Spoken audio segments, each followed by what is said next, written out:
What's up, Hippo lovers? We're looking at the day 2 of a $5,000 tournament, Rise of the Elephants. We're trying to showcase all the new civilizations. 5 games played between GamerLegion and WWP. We will have a mix of 1v1, 2v2, 3v3, 4v4, 5v5. We drew the maps last week. And now jumping into the action, Jordan will be the starter and is going to play Ethiopians on Gold Rush. On the other side, we have Paladin being sent in here and playing Aztecs. Obviously, Aztecs considered to be a pretty strong civilization overall. Ethiopians considered to be probably a soft counter. Lots of crossbows, an option against the eagle play in low numbers, and later on we can switch into longsword as well. 5v5, indeed. That would be the dream, right? And yeah, obviously this cast will be on the more interactive side with chat. You can ask a lot of questions. I will be there. Jordan misplayed. And the next cast will be together with Dave, so that will be my main interactive partner.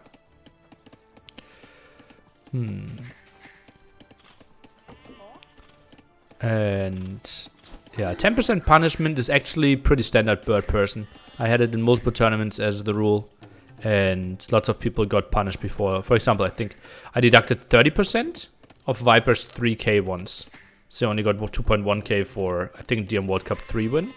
I think something like that. Not 100% sure, I would need to look it up. But yeah, certainly something that players already experienced quite a bit. Okay, so this is the moment where I ask you for some predictions. Remember, play all 5 games. What do you think will be the outcome of the set GL versus WWP? I myself predicted 3-2 in favor of GL. 4-1 in favor of GL? Okay, I could also see that one work. 3-2 GL, 3-2 GL. 3-2. 2-3, okay, yeah, absolutely possible. WWP had a rough day yesterday against AM, who looked incredibly strong. 3-2, 3-2, 5-0 even, 4-1, okay. Could you share some secrets on how you learn a new language? Your English improved really quickly and is super good nowadays compared to a few years back. Well, lots of different factors. For example, I took lessons, and I actually think, like, if grammar changed, that's basically a coincidence or like a passive result of me just watching everything and speaking so much English. Pronunciation wise, the main reason is that I'm not wearing braces anymore. I was wearing braces 2016 to 2019, so obviously losing those helped me a lot. Do you use language learning apps? No, not really, no. I liked face-to-face coaching. Okay, now trying to dodge all the bears here. Will be a bit tricky. One around, as we can see, already on the way to Feudal Age is Mr. Paladin. Obviously in that setting, Jordan, a big favorite. Should be quite a skill gap, especially Paladin, not known to be the absolute beast in what he wants. Jordan, oh, that was a patrol. Using English all the time improves you a ton. Yeah, in a very natural way. I will leave so as well. Worked 3 years in English. It completely changed my skill level. Yeah, most likely. Okay, wall's looking pretty solid. Now we need to see Paladin wall this one up, or the militia have to go down. But typically, rule of thumb, you don't really want to have the defense happen with 3 militia while the opponent has 2 militia, and you don't want to be out of position. Look at that. Jordan even positioned himself to the right hand side, and that could be a pretty easy kill. Jordan is moving in, village already low on HP, and he just accepts that loss is walling behind it. I think maybe some quick wall here could have been an option, and that's pretty. Oh god.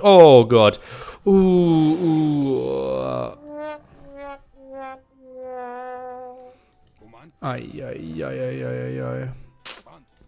Yeah, I won't be playing this tournament. I'm mainly adminning and casting the whole thing every day this whole week. And on the other side, some damage taken by the eagle. Those 3 militia trying to squeeze through. Titanic start for Paladin? Yeah, certainly not a good one. Lily, can you play an instrument? I took 1.5 years of drum lessons, but I was extremely untalented. Extremely untalented. The main thing that I learned is, let me quickly set up my drums. Can you still hear me? I'm at my drums now. I will give you a presentation.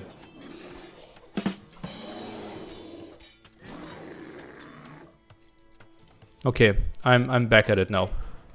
By the way, nice quick roll for everyone who was actually watching at the PC. And now the eagle goes down as well. Jordan, this is close to a perfect opening here.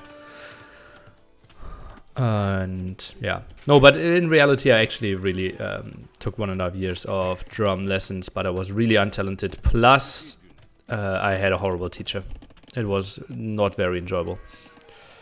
Yeah.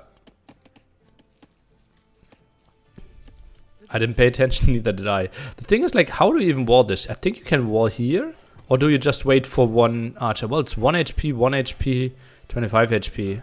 Oh, but you really don't want to send that other one out. Not going to be too pretty. Militia now going to the other side. And eagles around. That's actually not a great fight. Jordan already 2 kills on his scout. Needs to micro here. Mainly focus on microing over here, apparently. Oh, a bit sloppy by Jordan. Missing some at home, but feels like he should be able to save this one. This one should be a good palisade. And nice spot, yeah, indeed. Saw it coming and now waltz those in. Jordan with a really nice reaction. And Paladin. Oh, actually, might find the kill here. Oh, that was sloppy by Jordan. Kept the militia alive with 1 HP for way too long. And loses 1 villager here. Jordan on fire today. Well, at some form. Now 2 losses that felt a bit unnecessary. 2 eagles are coming over. Archer production is rolling in. Shout out for Stacy for not allowing NAC4, but also allowing you to set up your professional drum set in your apartment. Need his apartment concert when? Let's see when. And I sub twice as I said that, yeah. Game, is it running slower? 1.6? Oh, it feels a bit slow, right? Huh. Stacy the real name of my girlfriend? Yeah, it is. IDCC for Paladin? 46 seconds, yeah. A bit weird. Now has a long queue, so it wasn't due to lack of food. His apartment concert as an opener for N5C? Yeah, I would rather call it N4C2. Whoopsie. Than N5C.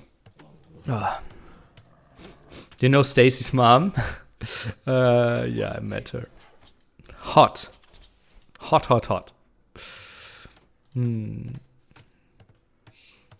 N5C will be for AV5, correct, yeah. Okay, armor now. Oh, wait. Oh, double attack. Oh. N4C2 sounds like a tank or like a robot, right? A good friend of R2D2. N4C2. And yeah, 1 archer range build. Jordan thinking about castling. I'm a bit surprised that we go for armor. I don't really see Paladin achieving too much. Also, double barracks production. Not the most promising thing. Plus, something you rarely notice, those 2 huts. Both of them need to be light red to advance to the next stage. That's basically the 2 buildings missing. Jordan, quite heavily on stone, so this is actually going to be a shoulder play. Ooh. That's an interesting one. Huh. Feudal Eagles trains slowly. Yeah, but that's a bit faster, but certainly still not the greatest. Production speed there. Jordan walls off all the rest. And yeah, it just feels like Jordan should be in a very easy setup here. Blacksmith now to follow this one up. Didn't even have a blacksmith, so is playing with the normal archers. And therefore shouldn't do too much damage against the eagles here. Only 1 per shot. And that's an ambitious villager. But still, what can the eagles find? I would be really surprised. Whew. Uh-oh, eagles maybe diving. Villager seems to be safe. And that was a lot of losses. Oh, yo. Now we see the castle age coming in pretty soon. but obviously Jordan will have a solid 1.5 minute advantage in that regard. Basically no losses for him, and this is a pretty controlled way of playing this one. Now the question is, will Jordan like try to go very aggressively here? Or is Jordan just trying to play and maybe play even double town centers after the castle goes up? Certainly tries to micro some here. Archer position wasn't the prettiest. I think staying closer to the town center could absolutely have been an option. I was a bit surprised that he even mixed or add some more archers. Now micros away from his town center. This feels very unintuitive to me. Ooh. Might still find the kill here. Hill advantage is used quite nicely, but still, those were unnecessary losses. And continues to build more archers. That is so weird. Huh. Finds all the kills in the end though. Apparently Ethiopian archers are pretty solid. Eagles now coming over. +1 attack. And Jordan is out there again. That just feels like a mistake now. Botkin flies in. We're still 130 stone away from the TC. Mainly because we're already building the first extra town center. Otherwise we could have afforded it by now. He's Ethiopian without archers. He has nothing. Yeah, very heavily disagree with you, my friend. I think he can simply go for shotels. Shotels are pretty damn strong against Eagle Warriors. And crossbows now still continuing to make something happen. One crossbow being built. It just felt like sitting at home would have been such an easy way of surviving and stabilizing. Also, this one is still open. As spotted before, villager trying to build the house there, but that will cost her life, and that's only 60 HP. Doesn't impress me too much. Jordan finally having enough stone. Where do we build the castle? Feels like over here could have been an option. Builds it even more defensively. Not controlling the stone. I think over here would have been a bit more natural choices. Maybe Jordan just wants Paladin to think he's committing to archers. Well, why would he commit to archers? Like, the production speed is clearly only 1 archer range, right? Otherwise it wouldn't be 7, but like 9 or 10 archers. So it's never 2 archer ranges. And he just wasted all his archers. So why would he give him the sign of going archers? If you go archers, you keep your ball alive. If you throw them away, then you're open for attack switch. So I think if you want to convince your opponent that you might actually go for more archers, you need to keep them alive. Jordan's still open at the bottom? Not really, nope. That's all walled. He's open at the top. Yeah, you wrote top. But fix that now. Town center coming up here. Relic control non-existent. We have 2 relics over that side, 2 at Jordan's side. Bit surprised, where's the 5th relic? Yeah, over here. Okay, so relic position slightly better for Paladin. Now the Siege Workshop being dropped. Obviously shouldn't really achieve too much here, I would think, with the Shotels being out. Although Shotels are really bad against Mangonels. It might be the first time I witnessed Paladin trying 1-1 in 5 years.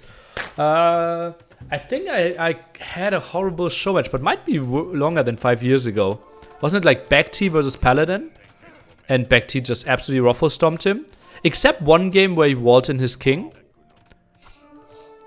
I think so, right? I think he walled in his king. Oh, that was a highlight scene. Let's watch that in between game 1 and game 2 here. I think Baguettes versus Paladin, and Paladin walls in the king at like 3 minutes on Registered Fortress. T9, it will be a good one for your YouTube. Just lie to the viewers and tell them it's a new one. Or you don't, like, you never even need to mention that, right? Yeah, I think it's a crazy highlight scene. Yeah. Oh, Jordy.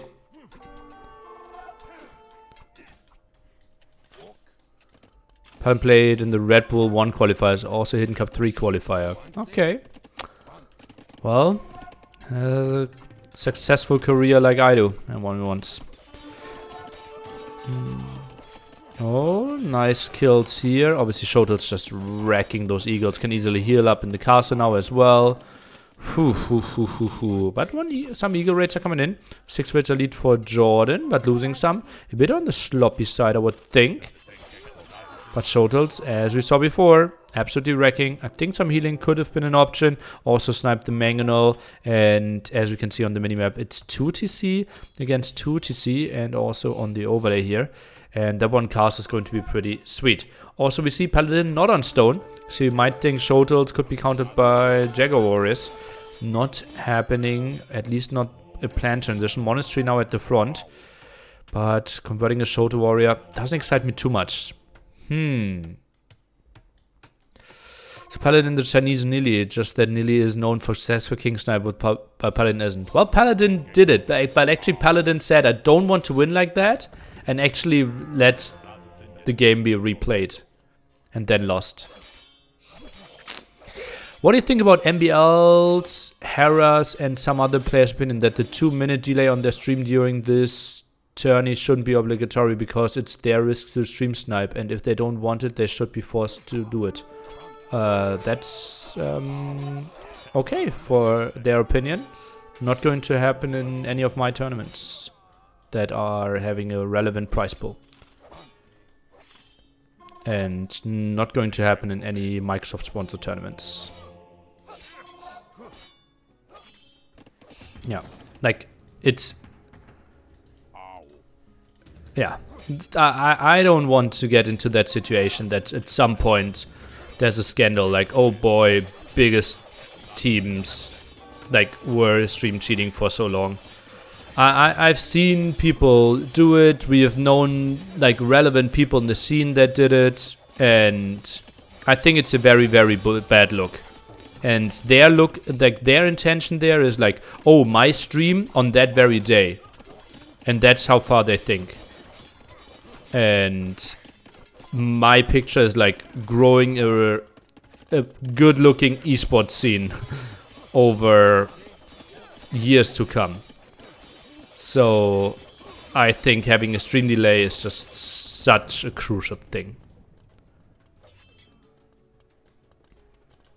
Yeah. Paladin Zero Army is a bold play. I think we heavily bought stone here, right? Is that an option? I think Capture Age can show that by now. No, it can't. Okay, I'm a bit surprised. Maybe we can click market and then see prices. Oh yeah, we bought some. 169 is the normal one. And now we're at 188. So, heavily bought stone to afford that castle. And now Jordan probably should go for crossbows back again. Are Shotels and Eagles the same speed? I'm pretty sure Shotels are faster than Eagles. I think could be close. Do we have that stat? It's 132. And we have an Eagle of 126. So Shotels slightly faster. Paladin bought 500 stone. Yeah, makes lots of sense. Even stays on stone. So Jordan now going for some monasteries. Solution is have all tournaments be lands. Yeah, even in lands, right? I, for example, did something that people like really didn't like. And like I didn't allow phones into the player rooms at NAC 3 and N4C. I think that's another thing that you as a host have to be like extremely responsible of. Ballsy Castle, yeah, that one is not going to go up, Jordan. Now solid 30 population ahead still, and is slaughtering this quite nicely. Maybe could even jump for the villagers. I think would cost him lots of Shotels, so he's not committing. Rather goes for the aggressive move here, apparently. Ooh, and tries to control gold there. His own gold, well, still reasonable. Around the 3k mark there, I would think. Yeah, 2.9k still left. Jordan still not on crossbow. Now 90 villagers against 72. The 2 TC play against 3 TCs. And obviously military-wise, 6 Jaguars against 24 Shotels. I think we could even see Arson. And then try to take those buildings down here. Siege Workshop. Not really sure if that one will be in time. He already has Arson. Okay, nice catch, guys. And nice play by Jordan. Makes lots of sense. And now he's just mowing down through all those buildings. And it's so easy to make a mistake here if you are Paladin. Or for example, this one.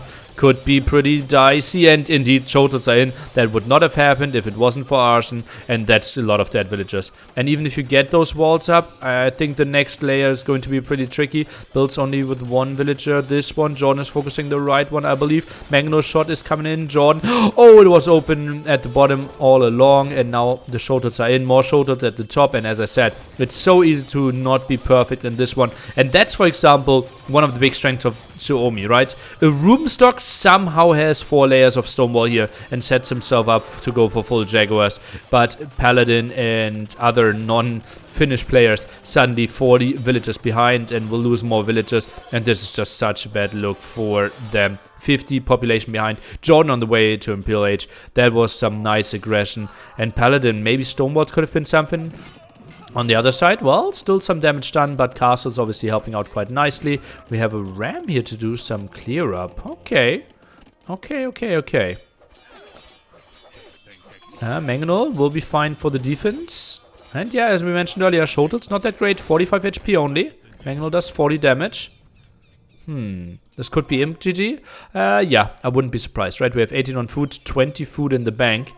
And it would basically mean, okay, those 2 castles are very likely to fall. And I think there's the moment where Jordan also could simply switch into Arbalest. Because Arbalists are solid against Castle Age Eagles. And if you're not expecting your opponent to get up to Imp, which would be a reasonable assumption, knowing that they played 1 TC at the beginning, and then built 3 castles with that sex, so lots of investment guaranteed there. I think Arbalest could be nice.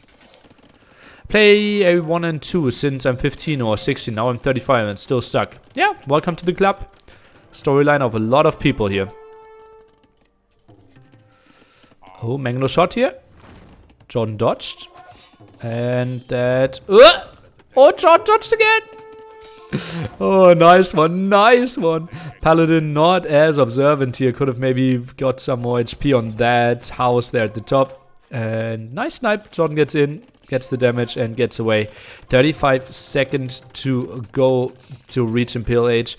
And Paladin in quite some trouble. And Jordan even has enough excess of gold. And that's the good thing about this gold generation, compared to the very old days. And someone like T90 will remember how in the old days we had basically all the gold over here and nothing scattered around. And this one, you can have some chances to get a comeback if you're not really controlling the center. And we're reaching him, but as we all know, Chinese players, not the ones that like to get a lot of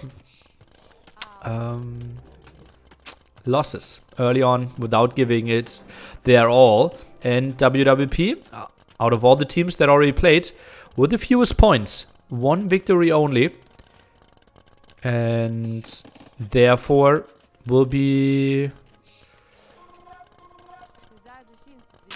quite an uphill battle to still make it a top 2 performance, if that's what they're aiming for. If not, they're even aiming for number 1, which will be tricky for sure. So what do you trap, the home base or uphill? Why not both? Just 1 trap here and 1 trap here. Could go for the main town center. Would have felt very natural to go for that town center, or maybe try to go for that one. But also you can just take the center, try to get all the gold control, and then you know that's your winning condition as well. Why Dave no co-cast? He will join the second set. How about 2K score difference? Well, as I said, those Chinese guys, well, they're staying in games for quite some time, as we've seen a lot of time. I'm a bit worried he could throw. Well, my friend, we are a solid 40 villages ahead, have tripled the military count. We are a whole age ahead, upgrades ahead, slaughtering villages, killing castles. This is a really tricky throw to do for Jordan. 60 population ahead. GG, well played, is flying in. And GL takes a point. Remember, every single point counts in this one. GG, well played by Mr. Jordan. Paladin, maybe a bit too many eagles, couldn't really find the kills. Most of the time people want to be up to Castle Age pretty quickly and then want to use the eagles in Castle Age with their full efficiency. Felt like numbers weren't really there. GG. Jordan looking pretty good. Also 10,000 more resources, 3 relics against none. Castle Age timing 2056. Not the hottest thing on the block for an AdSex player. but also double barracks play was a bit on the unconventional side. We can all agree on that. Okay, then I will write them. Please PM me the 2v2 players. Happy smiley. And we are looking at the Paladin versus Bacti. I think it was that, right? Let me see if I can find that. Paladin Bacti Nilly. Oh, 25 Paladins in 25 minutes.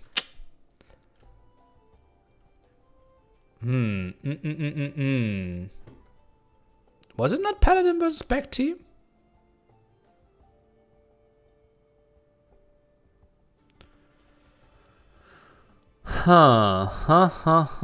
Paladin nearly. I thought it was something that I did in my like 40-hour show matches, like 40-hour streams.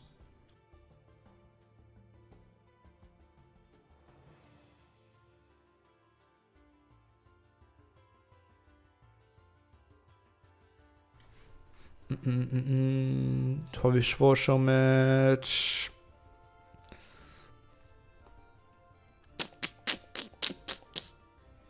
Nearly Fieldsman. Maybe I just go on my channel directly. I tried to search via YouTube. Maybe that was a mistake. The 25 pallets in 25 minutes was pretty epic, especially your patience with chat. Oh, I don't even remember that. What was so special? Let me see. Paladin. Show all. Okay, maybe I will take back T then. 35 back T videos. Ay. Back T slam.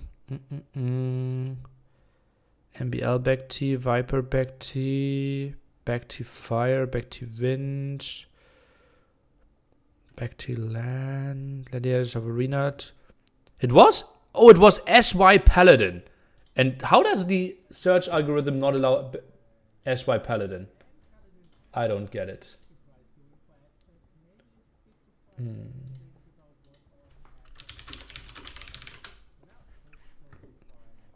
Okay, where are we at? Arena. I think that was one of the later ones. Look at how I draft in the past, in the old days. Like I moved axes. How many civs we had? So Regicide Fortress is game 7, score 6. So yeah, that's coming up.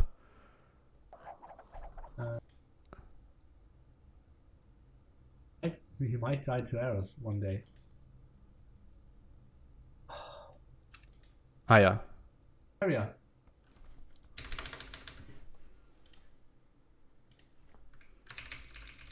Oh god, back to. Oh, Paladin. No.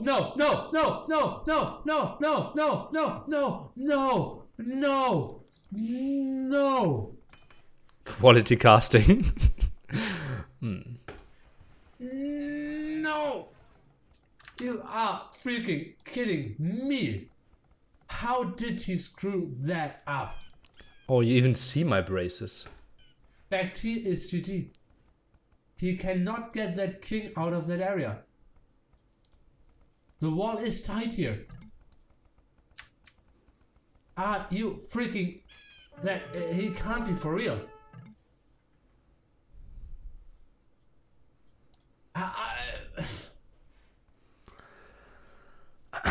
Yeah, well, that was 2017. Yeah, so those were my braces days as well. And you see how I talk very differently now. In the sense, like I was really struggling, like to get to open my mouth basically. Okay, Vivi Paladin. Okay, so will be Vivi Paladin versus Shadow Doubt.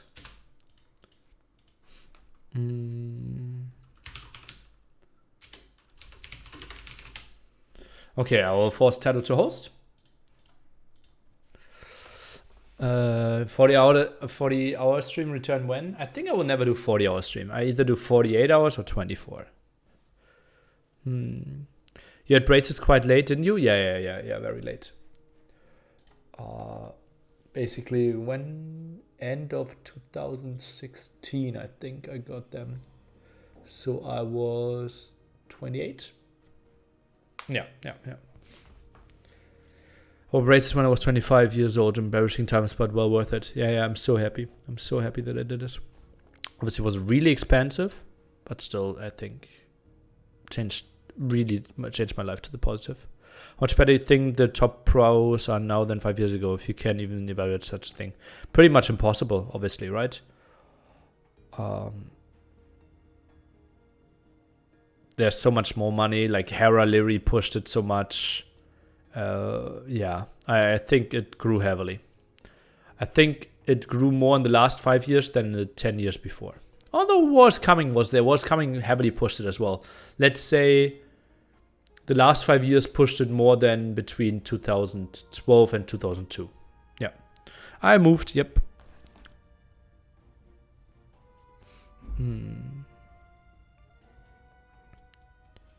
The one players can be different in 2 different rounds? Yes, correct. Yeah. All the like repeating stuff is only for 1 set.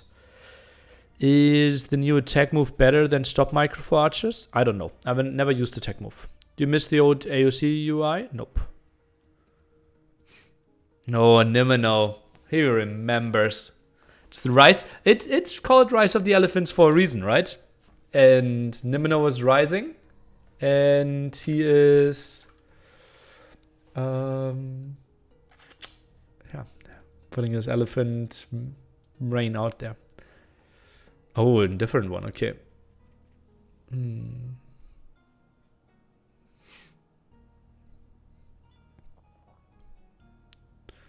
Stop microsects, archer crossbows fire at different times. What?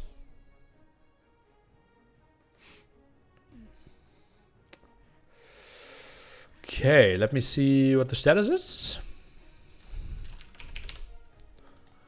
Okay, all 4 players in there.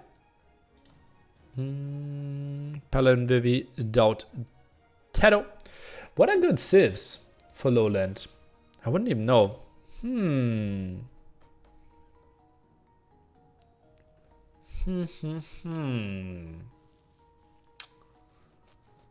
Tricky. Did like Berbers could be good? Yeah. Game 1 has been played. Oh yeah, I didn't update the score. I still wasn't used to it, but lots of people complained yesterday, so we can update that. Yeah, putting it in there.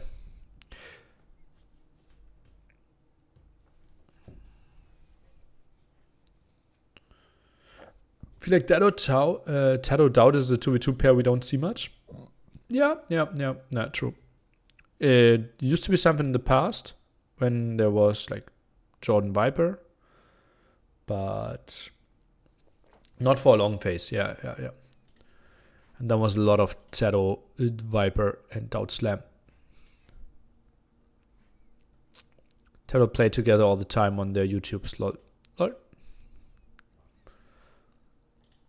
Okay, not sure what we're waiting for. Maybe Vivi Paladin? Doubt and Tato pick their team, pick the color.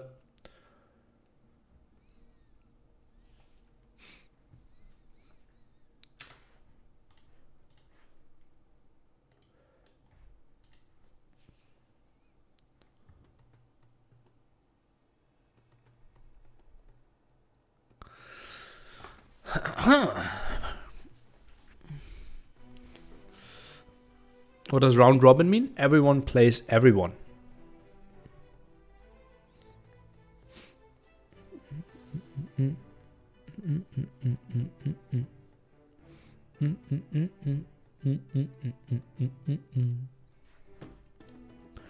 For me, stop micro can be infuriating with Cav archers. They just sit there, lol. I can see that. Yeah. Tell the story, Nelly? Oh yeah, I can tell you the story of my morning. Fuck me. So, today I like obviously I left my apartment. Yesterday we were shopping at like trying to get something for our balcony, some other stuff. We went to IKEA and basically went shopping, and we rented a car. And in Germany, and especially in bigger cities, it's very common nowadays to have basically cars, and you simply pay for them by the minute or by the hour. And this morning I had to leave again to do something else, and then I realized, wow, I left my backpack in that rented car. And so I called the company, and they told me, yeah, it's super it's still in Hamburg, but it's basically at the other end, and I need like an hour there. And then while we call, someone's actually booking it for an hour. And they said like, yeah, we can't unbook that. Right. It's like someone is booking it for an hour now. And I said like, okay, I will call again in an hour, and we see where the car is then. I'll call an hour later, and they said, yeah, the same guy booked the same car for another hour. So I'm waiting for 2 hours basically, right? And then I called them again, and they said, yeah, they stopped the rent now, and they dropped it off basically at the other end of the city. So I had to go there for an hour.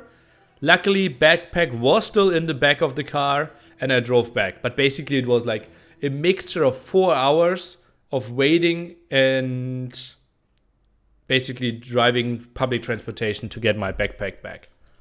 And in the end, it was all good. They probably overlooked it, or just left it in there, which makes semi sense. But yeah, was not the most fun. Also, like constantly like calling the agency, right? And you're always like, oh, you're in the queue. You're waiting 4 minutes.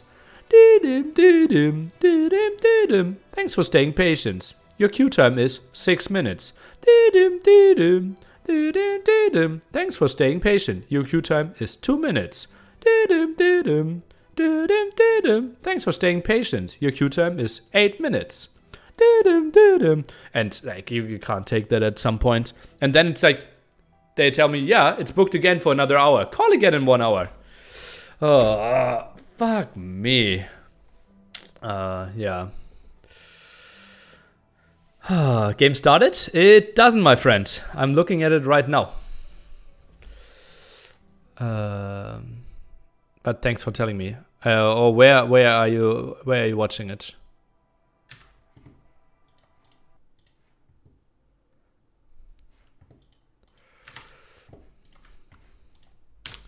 Okay, let's jump into the game. And we having Mr. Vivi play Spanish. Ooh, and Paladin is playing Cumans. Interesting civilization combination here. On the other side, we have Tedo playing Bengalis and Dowd playing Cumans. So, ooh. This is interesting. This is a really interesting matchup. So let's talk a bit about Bengalis. Maybe I should have the tech tree open or something. I remember correctly, that's the civilization that gets 2 extra villagers if they get to the next age. So something like Drush FC could be an option. They're a civilization that benefit from quick castle ages. Obviously, as we all know, humans typically the civilization that is trying to... Oh, Gujaras is in the tech tree? Ooh, well then we can take a look at Bengalis together as well, right? Ooh, look at that. Nice. So elephant units receive 25% less bonus damage. And we get the 2 extra villagers. Otherwise, not the craziest civilization. I think they're on the more underwhelming side. But certainly something that could play pretty well with the stronger economy. I love Northern Ireland yesterday. Anything nearly as good so far that I should rewatch? Even better game was the 4v4 AM against WWP. Was the best game of the yesterday. Yeah. How resistant those elephants are to monk? I don't know. I would assume it's something like Teuton bonus, but I didn't see any videos. Yeah, Lowland was the map. This one played on the 4v4 yesterday. Probably the best game of the tournament so far. When bonuses per minute, is that game minute or real minutes? Always game minute, my friend. Always game minute. Yeah. Otherwise, you would need just balancing, depending on how fast your PC runs. Right? Yeah, always in game. Yeah, yesterday's games were already really nice. Think some unnecessary delay at some point, but rest is fine. How's the name of the other player of WWP? That's Paladin and that's Vivi. Doubt 3 on wood, indicating that he wants to play the early town center. Same goes for Paladin with only 2 on wood. So maybe even the more clean approach. Something like pop 18 could be an option here. Whew. Which fits better to humans? I would think... I don't know.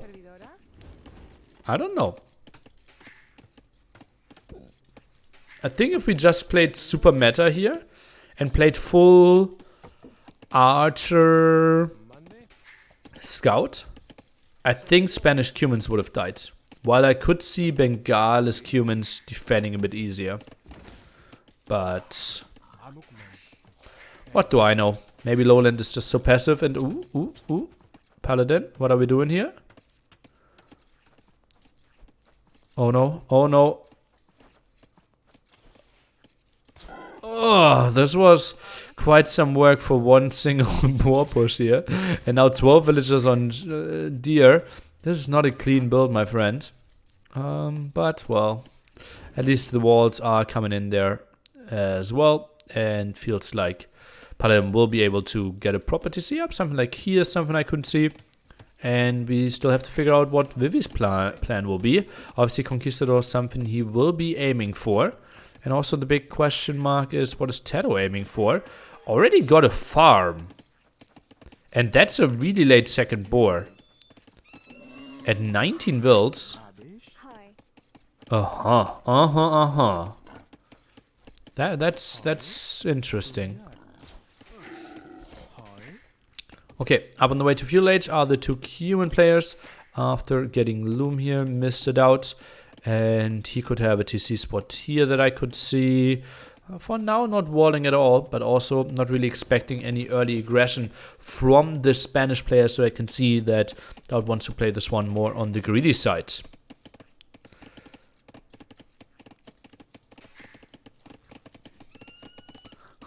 This one's really tricky for me. And it feels like Tedo is just playing fast castle. Right, house, wall. Already 2 farms pushing deer. Yeah, 2 on sheep. This one looks very much like fast castle. Oh, and what are we playing then? Elephant archers could be an option. Not super great against Kongs, I would think, though. Oh, that's still a barracks? I'm really confused what Tedo's plan is here. Now 1 more on wood. Could see 2 villagers moving on gold now. I'm so confused. Who won first game? Well, that's a great question, my friend. Only way to scoreboard up. Okay, Scout doing some harassment now. Ooh, Town Center gets a full volley off, though. Oof. Ooh. Nice one. Which player? Well, then it was Jordan playing the 1v1 against Paladin. Oh, gets slag in there. Oh, Bengalis is going. Okay, so we are actually playing unique units here. And Bengalis unique unit is going to be the Ratha. That's a unit that can basically be considered to be a Cav Archer and a Knight. And can decide which form it wants to take. Oh, that's a bit surprising for me. Ooh. Huh. Why did Tedo make barracks if he's going unit? I'm also surprised. Maybe because he wants to get the stable upgrades eventually. Ratha is basically a Digimon. Okay, okay. Vivi plays fast castle without a single farm here, by the way. 5 on berries, so tries to squeeze himself pretty thin. Ratha seems like a bad answer to Kongs though. Well, he's playing mainly against the human player.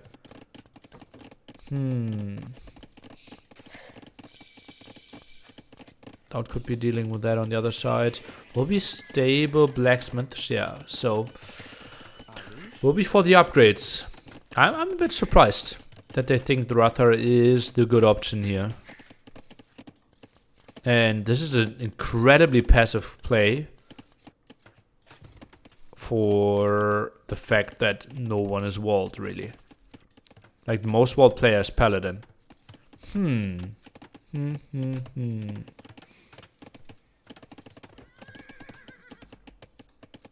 Bengali Civ is good on what strat in general. I think they should be fine, like low ego fast castles. Could be really good. Like pop 22 plus 2 fast castle, if that is an option. Oh, forward castle by Vivi, by the way. Oh, yo, yo, yo. 6 villagers being sent. And Doubt has no idea. Where's Doubt Scout? Oh, Doubt scouted at the other side. How? Why? Whew. Any chance you know when Lyri is done with her service? I think it's not that long. I think it's only 9 months in Austria, if I remember correctly. And what he's focusing on AoE2 or AoE4? Well, his Twitter said AoE4. He's playing this tournament. 6 months only. Did Vivi play yesterday? Nope. Bad Koala played. And Lux, as well as Paladin and Mr. Yo. So 6 villagers around. Could be a pretty early castle. And Doubt needs to research. Oh, look at that. Now gets in the blacksmith here at the front. Oh, villagers being sent. Yeah, that's not an option. Vivi's way too good to allow that. Oh, and Doubt. Defensive tower here. Only 100 stone, so therefore not an option. Also tricky against Spanish. And Doubt, that will be quite some pressure in his face. I really like how Vivi's playing this one. And Doubt should not be that surprised. But also simply poor scouting. The return of Vivi? A bit like it, yeah.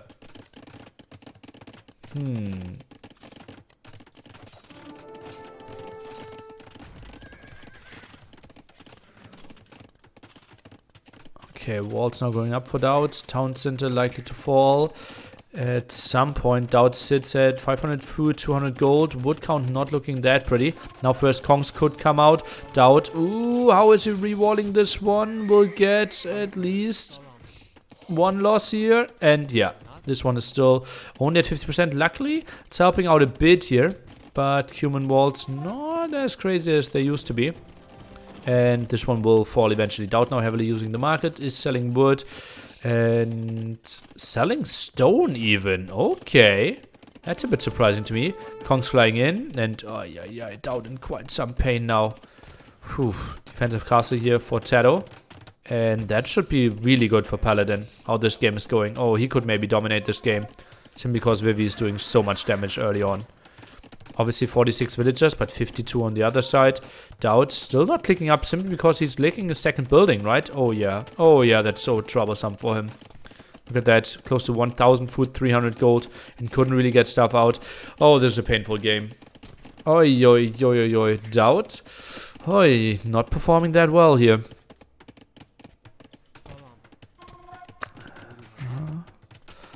Looks like a tricky situation. Now Tado coming over, 105 HP on the Ratha, but needs good upgrades. For now, only fletching for Tado on those. 3 Kongs around, as you all know. Enough to one-shot the villager if all of them hit. Bam, 1 down. Bam, 2 down. And that raid alone. Obviously, we had some losses before that one. And now, perfectly out of range. Tries to get a stable up. And oh, that's really optimistic by Doubt. Sending those out. And finally, Tado's coming over for 8. We can see 42 villagers against 56. What's the play here? Should be like triple stable. And then just raid Doubt to death. Could absolutely be an option. And they should easily get all the map control, all the gold here. Doubt very much pushed back so far. But is okay in the sense that he has 41 villagers. But that's not okay. That's honestly not okay.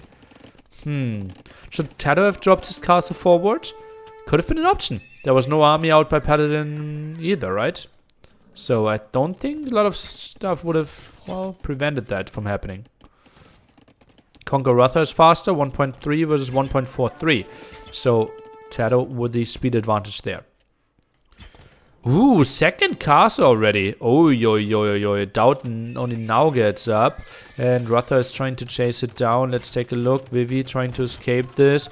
And Kongs, I think they will do enough damage. And that stone will not properly be taken. Oh, yo. You can see Doubt heavily trying to juggle with the resources, but won't really get too much out. Now we see Paladin reaching Castle 8 with 60 villagers already. And a solid lead here. Castle could maybe be stopped. One camel, make it 2 camels. Kong trying to defend, but Doubt having so many problems here. Camels now for the defense. Gives up that area and knows that his second town center is going to fall as well. And then there's no protection for his villagers anymore. Vivi is just such a crazy dude. Others have 2 horses that suffer from double bonus damage. Oh, maybe. I doubt. Simply allowing Vivi to do exactly what Vivi loves to do. 30C now for Paladin. And Paladin, did he kill a single unit yet? Did he contribute at all? KD for Paladin, 0-1. For Doubt, 8-24. Small comparison between our 2 human players. Tado only found 2 kills this game. Likely one of them could have been Paladin's scout as well. And this one won't be closed, right?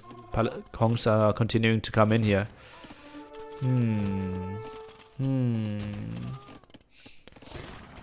And yeah, those camels are not achieving anything anymore. Knights are coming in, and this one should be a pretty short game here. Vivi just dominating Doubt, and Doubt, you have to question where his scout positioning was over at Paladins, and GG being called 23-minute game, and this one was the Vivi show. Flies in, was missing quite heavily yesterday, and now he is here to deliver. That was a strong performance. Whew. Well done. Another loss for DLC Civ? Yeah, I don't think this was due to DLC Civs though. Maybe if we had Berbers here, that could have been the only civilization that could have maybe saved it, but not really, no. Vivi 1v2 this game? Kind of, right? Actually, kind of, yeah. And we questioned the Spanish choice in the beginning. Yeah, well, if you let them put your castle in your first town center and the second castle in your second town center, well, then I like the Spanish choice quite a bit. Yeah, KD pretty brutal. 38-9 here. Similar for Doubt, but reverse. And economy should be pretty crazy for Paladin. Completely uncontested. Hoi. Playing the pretty much dream here. 6-9 villagers in the end. Doubt was stuck at 48. Tado got onto reasonable numbers, but obviously couldn't contest this at all. Okay, game 3, Arabia 3v3 coming up. And we should have maybe even Viper playing. He did show up earlier. We know that it will be Jordan and Paladin not being able to play. So very likely a Yo Vivi Lux show against guaranteed Tado Doubt and either Viper or Slam. I don't know who is around.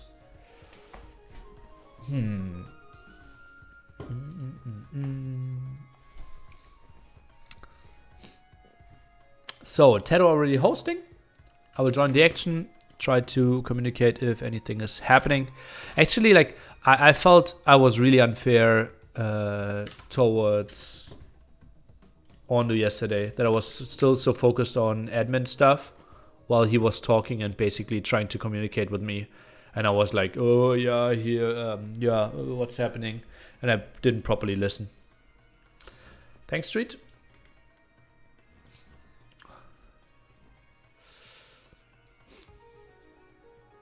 I hope we see Vivi vs. Ruben 1v1. Well, let's see.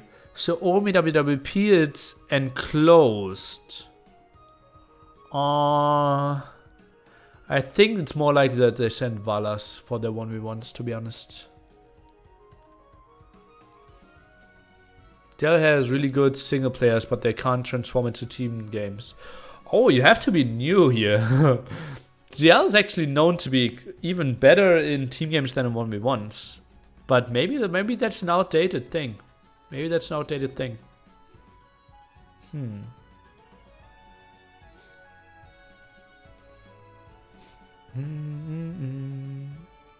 So Slam showing up. So will be Slam, Tato, Doubt.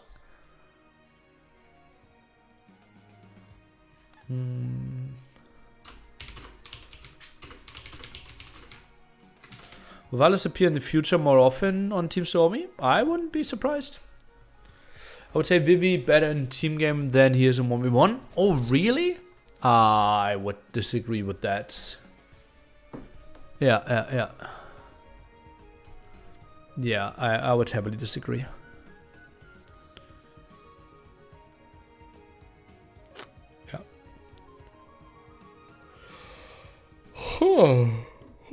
Yeah. By the way, the place that I moved to has 2 supermarkets. Actually, 3 supermarkets in short walking distance. And none of them have Pepsi Max Cherry. It feels so bad. It feels so bad. Yeah. So now I need to figure out how to deal with that situation. If I just move again. Are you a plant flower person? Not really. Not really. I just read a study. It increases mental health. So I buy some. And tell myself, okay, now I feel better.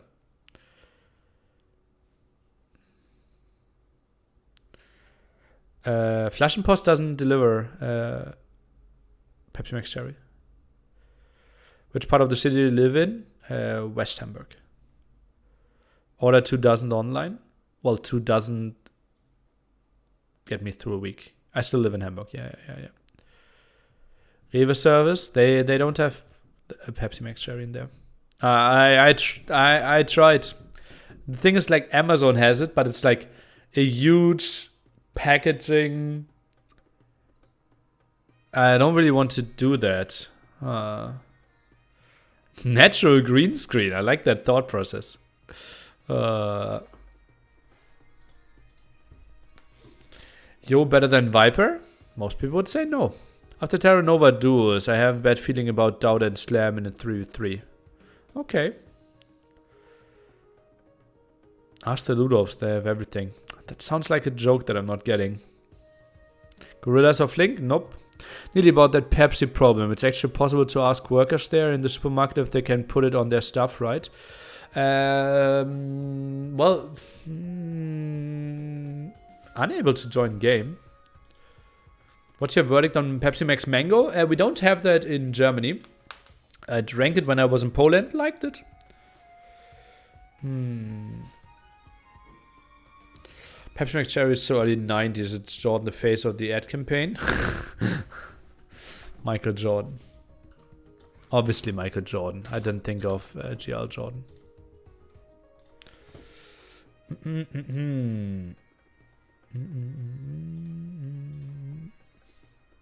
How do we have the settings? I think I want the settings above, below this, right? I think that makes more sense. I think that I'm only drinking water in Apfelschorle. Good. What, you were in Poland, we didn't hang out? Correct. Your regular consumption should be enough for a whole supermarket to be profitable with it. Yeah. Actually, not unreasonable. Actually, one of the old supermarkets at the place where I lived actually like asked if they should hold back 1 6-pack for me. But I wasn't consistently going to the same supermarket because 2 close by had it.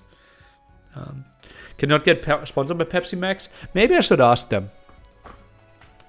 What actually better, drinking Pepsi? What about Coke with cherry flavor? I'm trying to boycott Pepsi, Coke, because like my lefty friends said that they did bad stuff in South America, and therefore you shouldn't consume Coke products. That's why I'm trying to go for Pepsi. I also like it a tiny bit more, but I obviously drank cherry Coke quite a bit as well. Probably said before, but why you're not playing in the tournament? I'm hosting and casting, right? Adminning would be really weird. Let's say I get into the spot like that. I'm having an admin decision while I'm actually more involved in the set. Would feel wrong, Areno. Pepsi don't do bad stuff themselves. Apparently, fewer bad things than Coca-Cola did. Should I play India or West US? There are 6 smart people that will figure it out.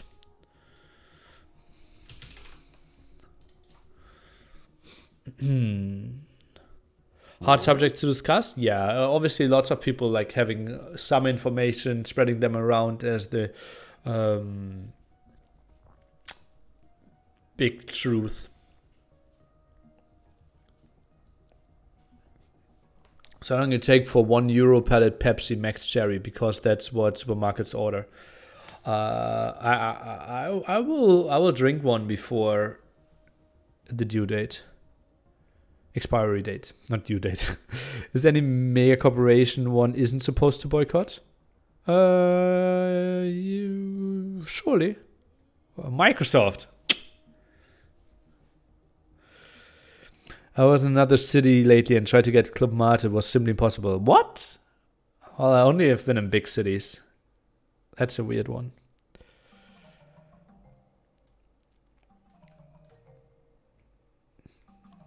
It was a big city? That's sick.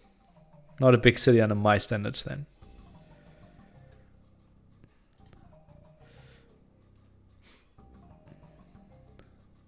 Man, you're not gonna play MS sponsored tourneys anyway. I'd have liked to see you play in this and outsource the casting admin role to the other top people.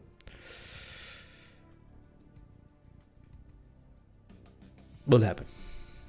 Nino, can you imagine living in the countryside? Not a big fan. I want a supermarket and living in walking distance. I want at least 10 restaurants in walking distance.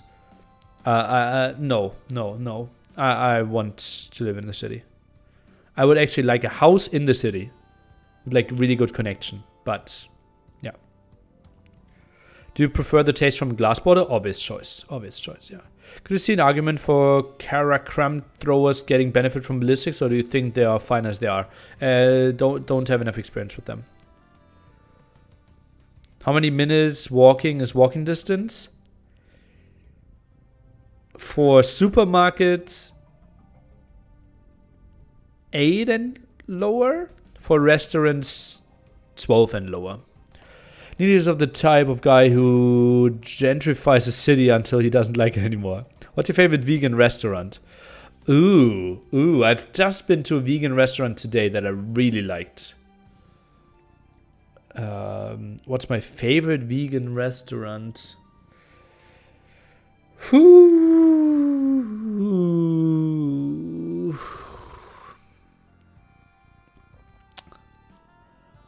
Oh, that's a tricky one.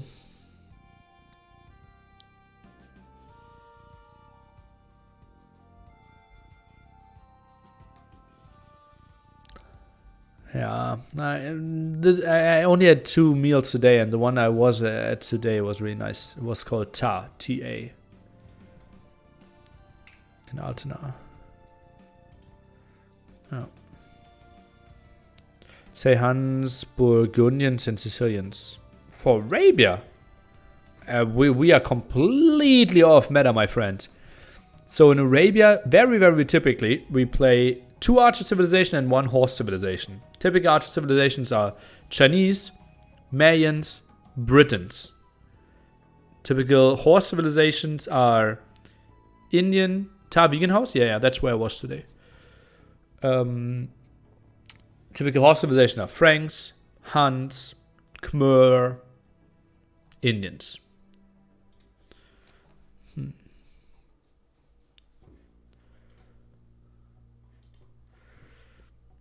Yeah. And we indeed see quite a lot of the civilizations that I mentioned. Actually, no, I mentioned all 6 of them. Yeah, exactly. Oh no, I only mentioned 5.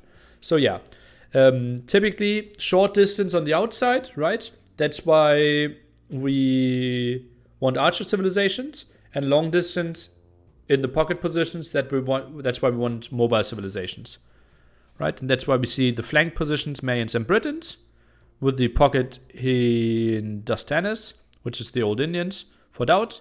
On the other side, we see Britons, Ethiopians as the flanks for Lux and Vivi, and Mr. Yo playing Frank's pocket. I was talking about something different? Okay, well then I explained meta for Arabia again. Indians a cavalry civ? Well, isn't camel a cavalry? Or is cavalry only a horse? What's happened to game 2? It was won by WWP. Camelry civ? Really? They're Gulam civ now? Okay. Maybe they are.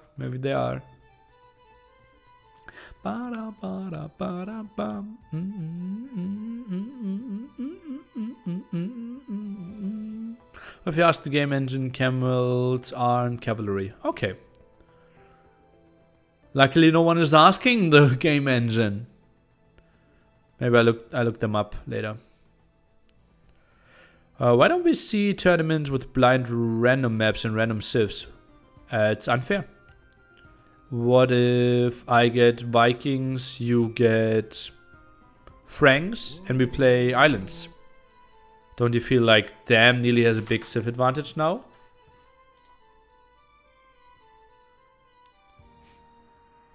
No.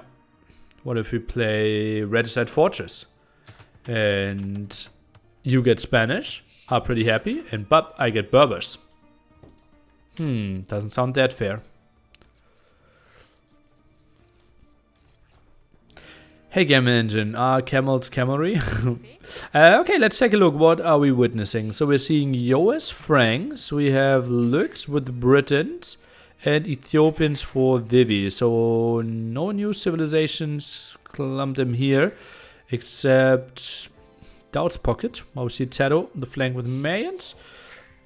And we see Hindustanis, aka the old Indians, for Doubt, and Slam is playing Britain flank. Cookcast today, Dave will join for set number 2. Your opinion on the Dravidian unique tech? Oh, you need to tell me what it does, and then I can tell you what I think about it. Yeah, only bands obviously had a random civ, random map system, which is very, very popular right now.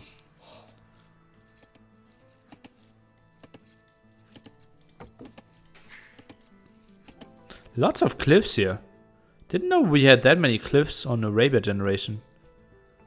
Really weird that the team game generation is different. This should not be part of Age of Empires cliffs. Like, it just blocks so many trade spots as well sometimes. I didn't know that we had this. Huh. WWP did not play any of the new civilizations. Maybe they're going for the AM strategy. I said, Woods, your opinion, and the name of the unique tech is Woods steals what? Attempt a bad pun. Okay, yeah. The problem is with puns, people have to know stuff beforehand. And if you're talking to dumb people like me, puns aren't really working. How would Hidden Civ change the game good bad? Like not being able to see which civ your opponents are in game. Oh. I think it would heavily increase the random factor, right? What do you think? Like, scouting is more important?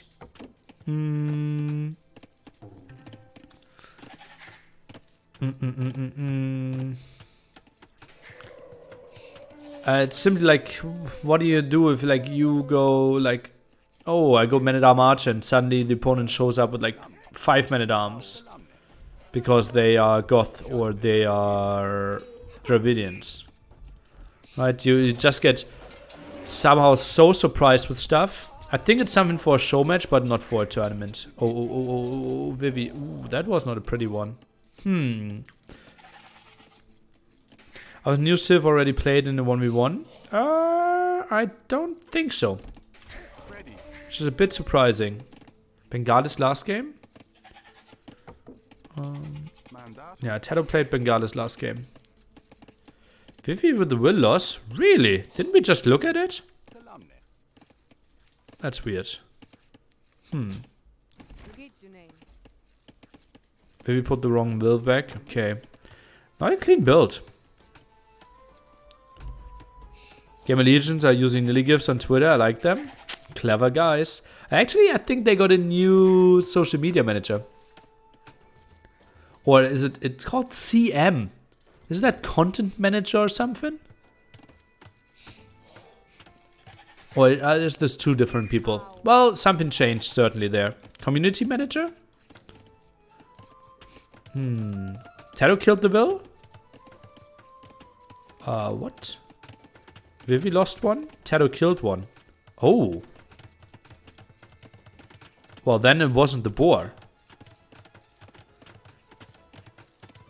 It was just simply the scout, right? Oh, no, we have the scout still. Tato killed a Berryville? Okay. So, good that you're watching the game and I'm watching the chat.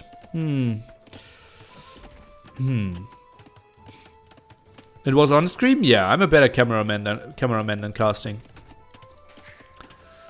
And before professional cameraman. That's kind of the spiral, right? Was a professional player, then was professional caster, then professional tournament host, then tried casting again, and now admin, and at one point I'm cameraman.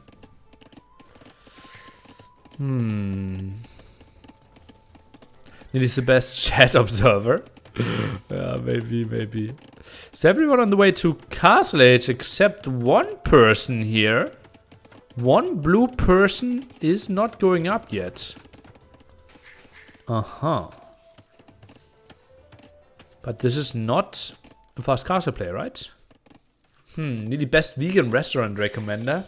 Yeah, now we're getting wild. Nili's Gel next content manager. Perhaps. Problem is that at least the AO2 team is putting out so little content. Except how to die in 23 minutes without building a single military unit. That's some content that Doubt can provide.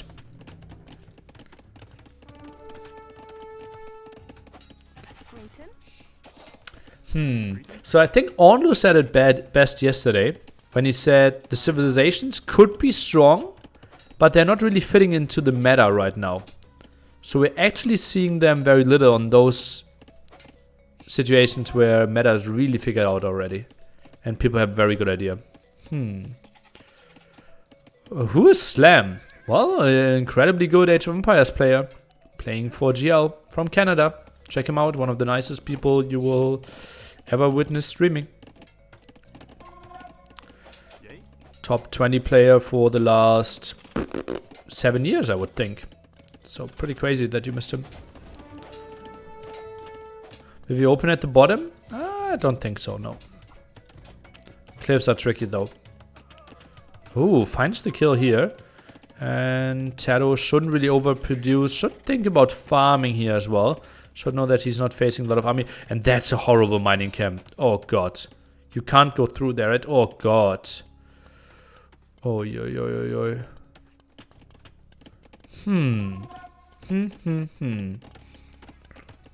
This is so bad. This is how my girlfriend is building mining camps as well. It always hurts. Slam top 20, bold straightman? No? I wouldn't think so. Yeah.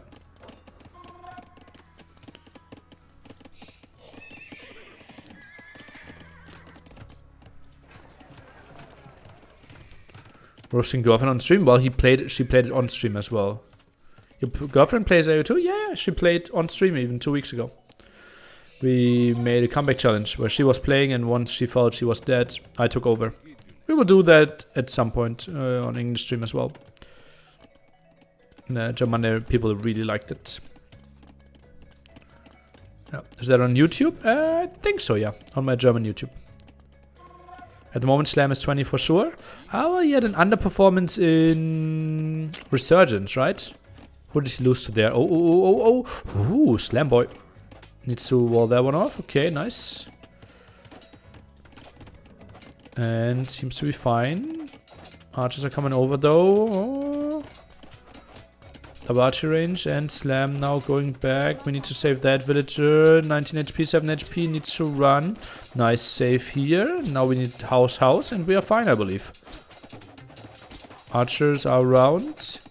See Vivi already advancing to Castle Age. One house here. And I think, yeah, Slam has to be fine with this. Okay.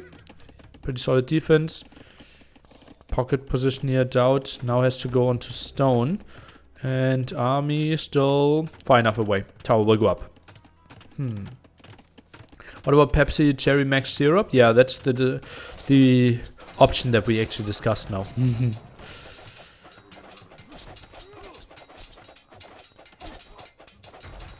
Okay, also trying to press the market. Tower went up. Still, like, Golden Cam can't be pretty.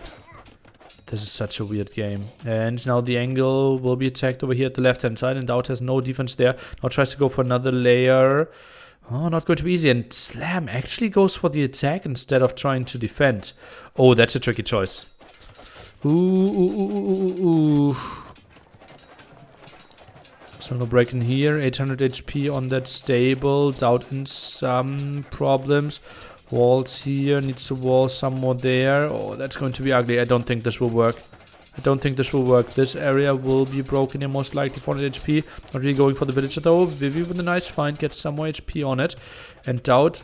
Let's see. Needs a quick wall there. 1 tap. 2 tap. And everything gets in.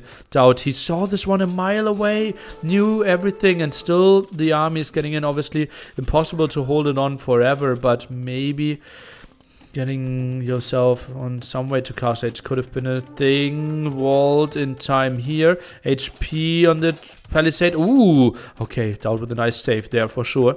Saves his wood villagers at least. Archers are going through. Tower still up. And I still question the choice that Slam didn't go for the defense.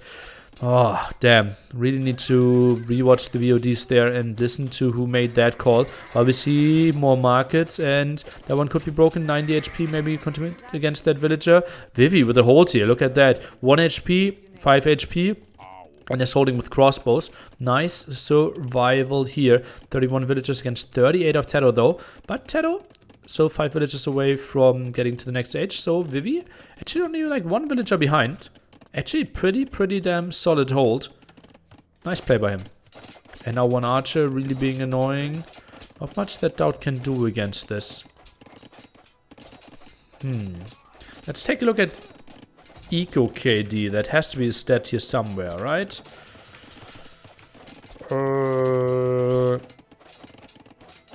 It's not. Or if you hover over it?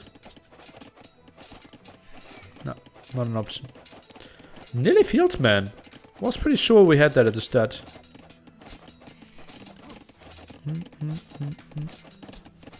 Okay, now 3 scouts coming over. Oh no, that's broken. Oh, that's bad. But how many villagers are dying? Okay, 1 archer's killed, 1 villager died. And... Okay, it is there? Where did I miss it?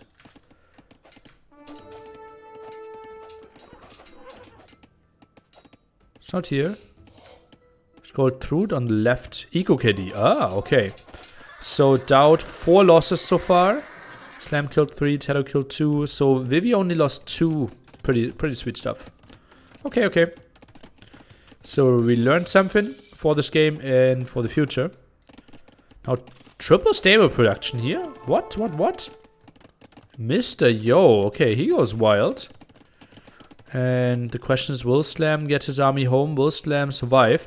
Looks like Lux should be getting onto quite some army. Triple archer range for them. Oh, yo. Whoa, this will be a lot of aggression. And still takes 15 seconds for Slam to go up. Needs to get his army home. And this is an overall pretty strong game by WWP. Military-wise, actually only 3 ahead. Ooh, simply because Taro has so strong numbers. And Slam has solid numbers as well. Just needs to upgrade them first. And this should be good for Taro. Maybe can dive in here. Extra town center, though, for Vivi. So we'll survive for some time. Taro tries to chase down. Not going to be the easiest thing ever, though. Crossbows are coming over. And Slam, I think, should be able to defend this one. Tries to intercept those knights. Ballistics should start any second now. Oh, that's a lot of knights, though. Still quite some time away. We see Taro coming in with ballistics as well. Tries to take this fight. Some dances. And, oh, seems like Slam will get his army home. And can combine everything. Or he already combined quite nicely.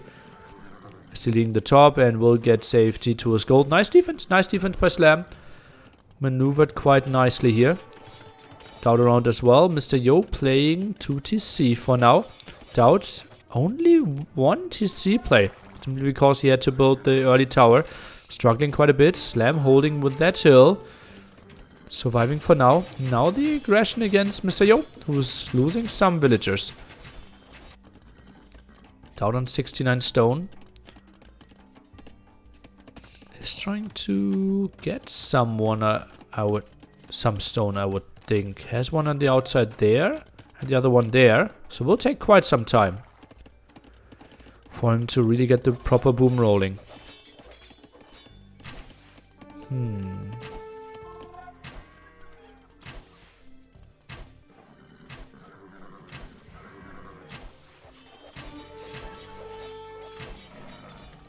Oh, Doubt losing 2 camels there without any contest, really.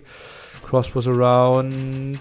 And now focusing the crossbows of Vivi. Camels should deal with the knights. Taro only focusing the crossbows in the back. Really good job there. And feels like the knights were a bit late. Could have joined the party a bit earlier. And feels like Vivi is going to lose everything. Doubt is showing up with more camels. Maybe a bit late. Taro could be sending some more crossbows in. Maybe a small miss micro, but overall I think GL took a reasonable fight here. Taro misses maybe 2 volleys. It's microing away. Doubt could continue fighting a bit more, but oh, that looks really nice by Taro. Just mowing all the units down. Needs to 2 volley those knights still, and seems like he's still doing that. Now might be cleared up, but that's a big investment.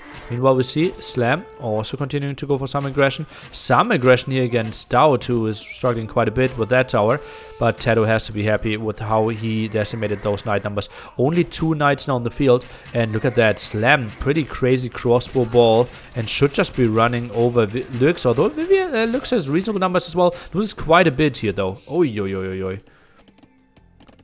And that's an exposed wood line. Ay. If you're a Lux fan, I think that's going to be ugly. And his base is not including any safe woods now. Ooh. Needs to run a bit and tactical pause. Oh.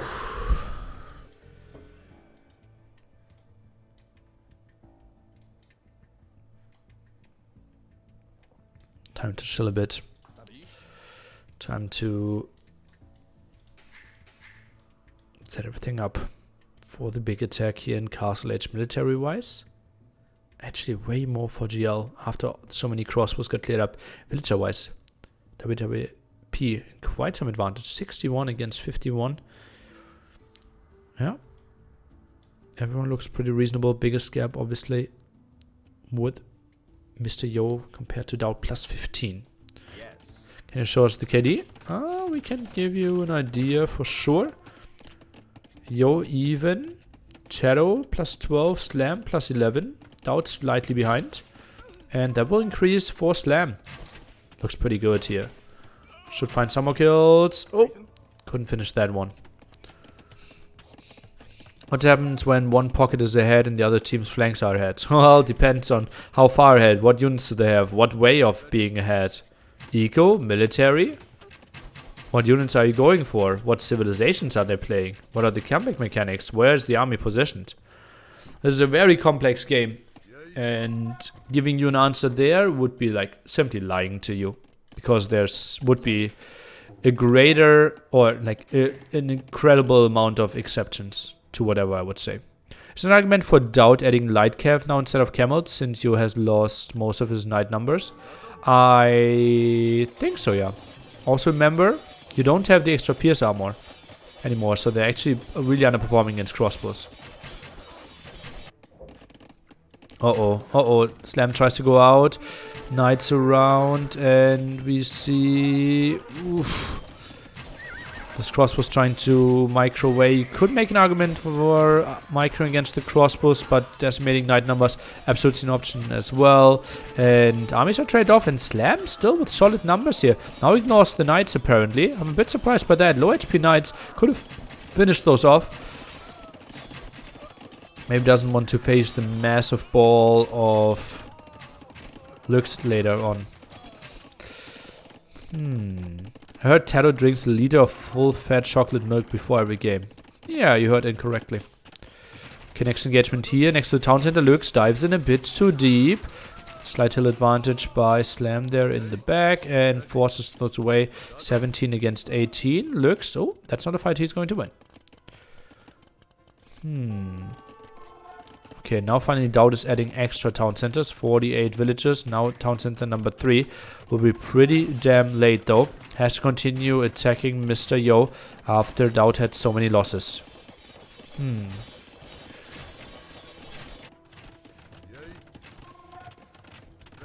Now the crossbow balls are combining 20 against 28. A bit surprised that Lux is not trying to force the issue.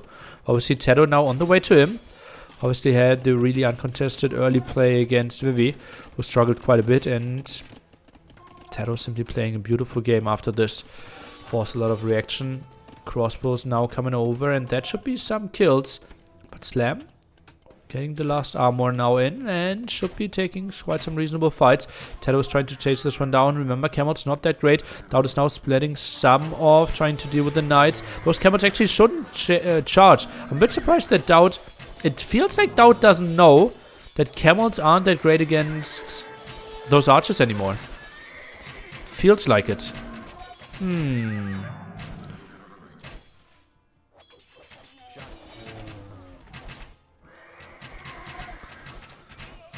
And now Vivi loses everything. Tato with a really nice play here. Gets so much stuff out and is pushing in further and further. 15 crossbows against Tato's 20.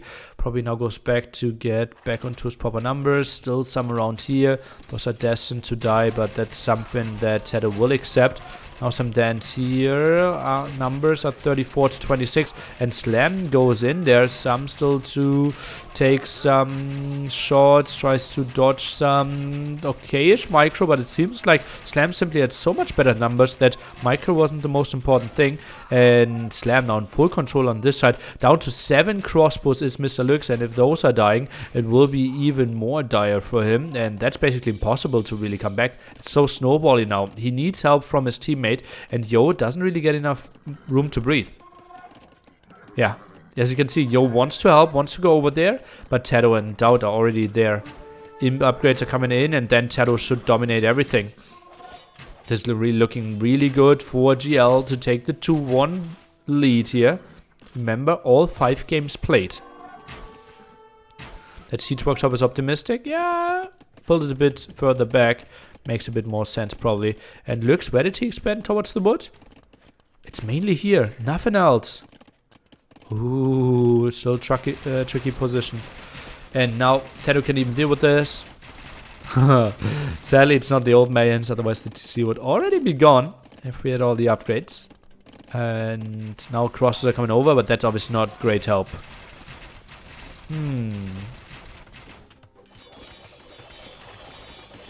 38, 83 villagers now. So Doubt actually in the lead when it comes to villagers. That's really, really good for Doubt. And, well, the Knights came over for the clear up.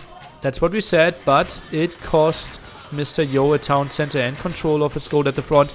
Plus a lot of villagers. So that's really, really good for Doubt. We'll get lots of control. Plus those crossbows are completely wasted. Not really sure what we were thinking here. If we are Vivi, maybe lots of help was required. And he said, maybe Yo said, yeah, send anything, send everything, and we can make something happen. TC might actually be held. If this TC is held, all was worth it. Oh, that's sick. Slam's army was cleared up, and the TC is held. That was actually pretty crazy play. Lots of Arbalest dying as well. That was a sick hold by Mr. Yo. I think this is the fight he doesn't really want to take though. Camel still trading off quite nicely and fighting against the Arbalest in low numbers. Tedo obviously still being annoying, pressuring quite a bit. Will find more kills. But that was solid. And don't get me wrong, GL is still in a really good spot. But how they maneuvered the last 30 seconds by WWP, I like that.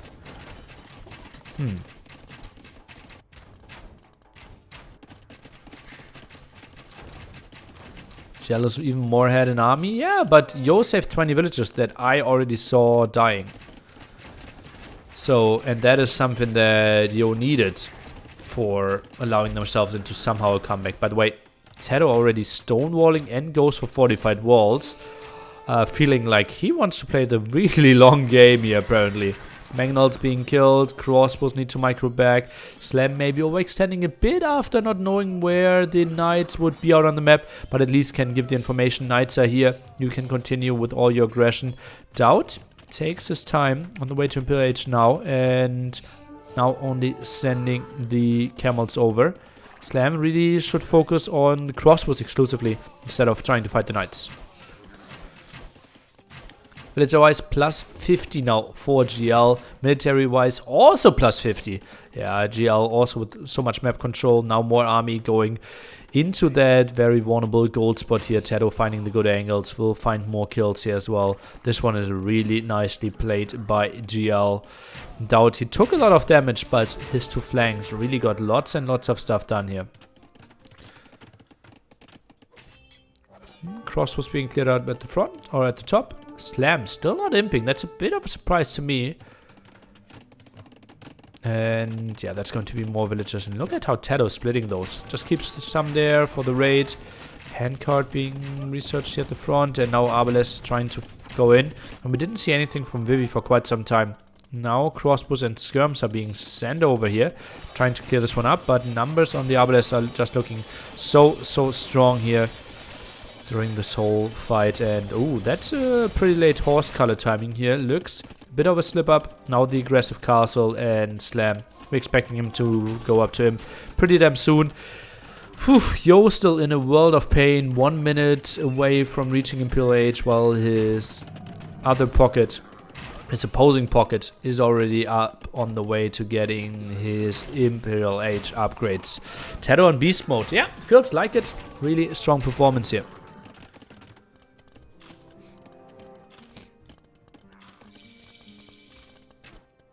Okay, Lux reaches Imperial Age. Should be winning those. Maybe Slam could even take the fight. 40 against 26. Maybe force the issue a bit more before we get the imp upgrades. Tedo still continues. Oh, that's a group of villagers that's not making it to that mining camp here. Camel's still so bad in killing villagers, but at least good enough, well, for all the kills except 2. And Doubt should be getting all the upgrades now. Could help against that at the top. Could maybe even save some resources to go Imperial. Oh yeah, Imperial Camel can be afforded any second. So nice job there by Doubt. And actually could be afforded a second time. Imperial Camel is already on the queue.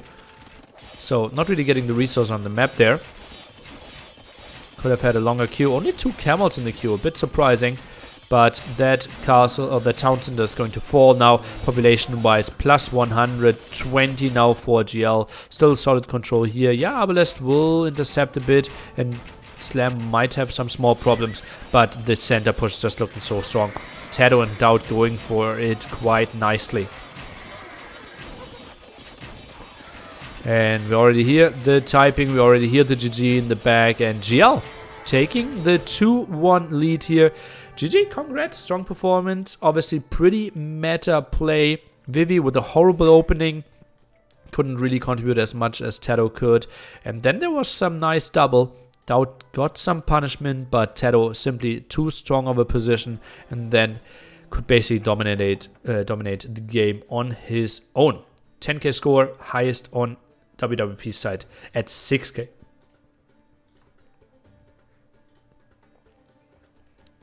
KD 2-1 here for Tedo as well. Slam pretty even. Looks slightly in the minus. And Dowd actually got to the positive as well. Best economy for Tedo as well. Look at that. 6k ahead of Vivi. Whew.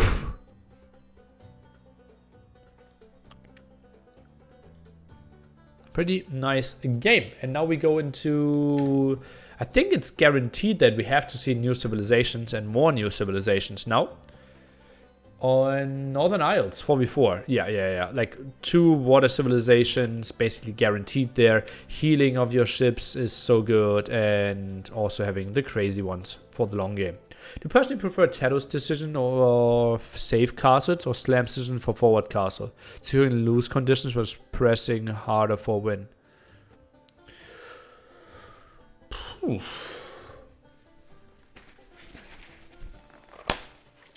Like, Slam's castle is mainly to pressure the woodline and the gold. Was that an option as much against Lux? Also, Tedo has the option to go for plumes. Longbows, I don't think they're that much better and can be produced that easily. So Tedo also built them for long control, but also for unit production. So it's a bit different there.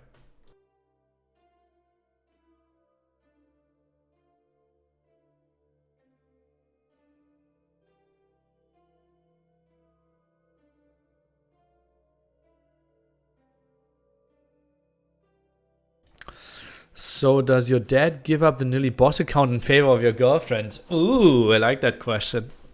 No, he won't. He won't. Hey, Nilly, a really fun tournament so far. Thank you. There were some really good sets and really good games yesterday. I like those. Later on, we have Suomi versus Baguettes. Today is the off day, 4 a.m. On Wednesday, we will have WWP sitting out.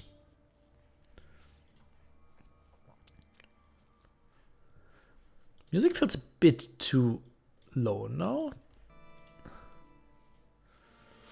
How's the overall winner of the tournament specified? Map wins. I'll admit, every time I see in the standings in Team Game, I want them to add more light cav instead of full camels.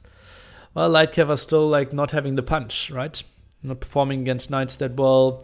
Even if they close the distance against crossbows, like they simply don't. Well, they kill equally fast as camels, right?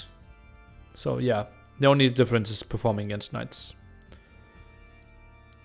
So, fun to see all the strats and pros. Nice. Glad that you like it. So Jordan is already hosting. And we have Northern Isles, all 8 players in there. Nice. New prediction, who wins this tournament? I don't know. Right now, AM looks strong to take it down. Mainly because GL didn't look too hot. I don't see Suomi winning. So yeah, AM is my favorite right now. Yeah.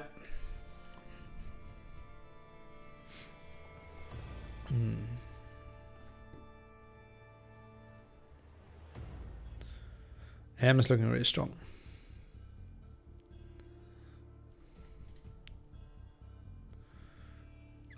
Okay, I will quickly get something to drink. I think the game will start in the next 2-3 minutes.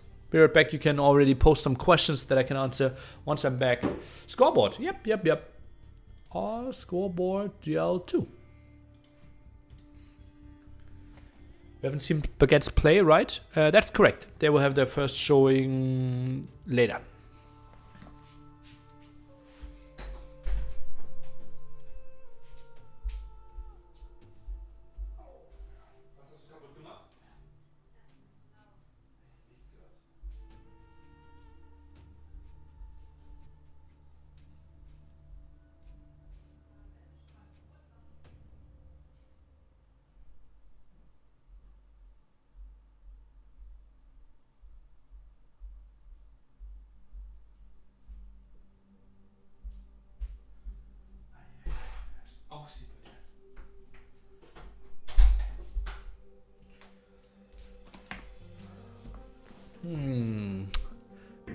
Did you change the rules of new Civ picks after Aim's thread yesterday? Nope.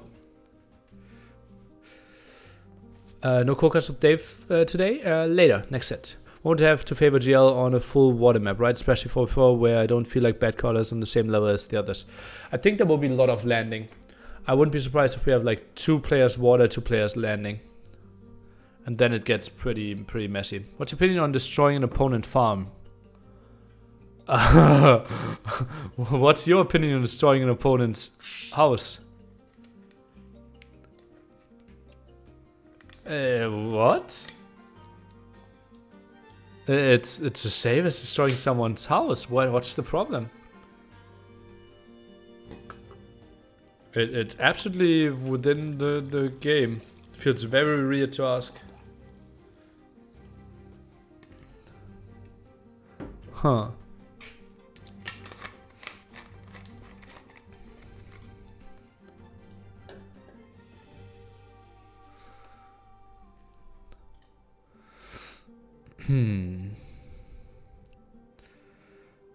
Why can't you be pacifist? Starve the villagers. Nili, what are your thoughts on Civs being blind in ranked games and you only find out the Civ when you scout and see opponents building? Would result into a lot of like Civ, like people would go for like Lithuanians 3-minute rush, or you couldn't push, like you run into Mongols and have lots of quick losses. Yeah, would increase the randomness and in some form frustration.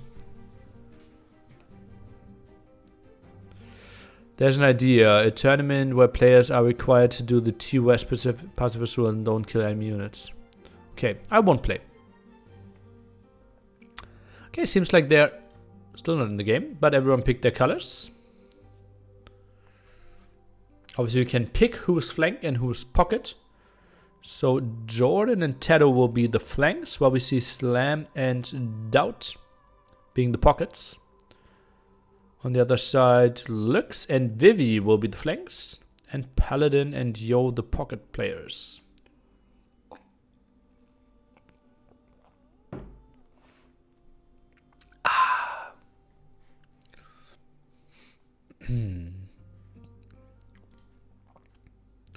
Not 100% sure what we're waiting for.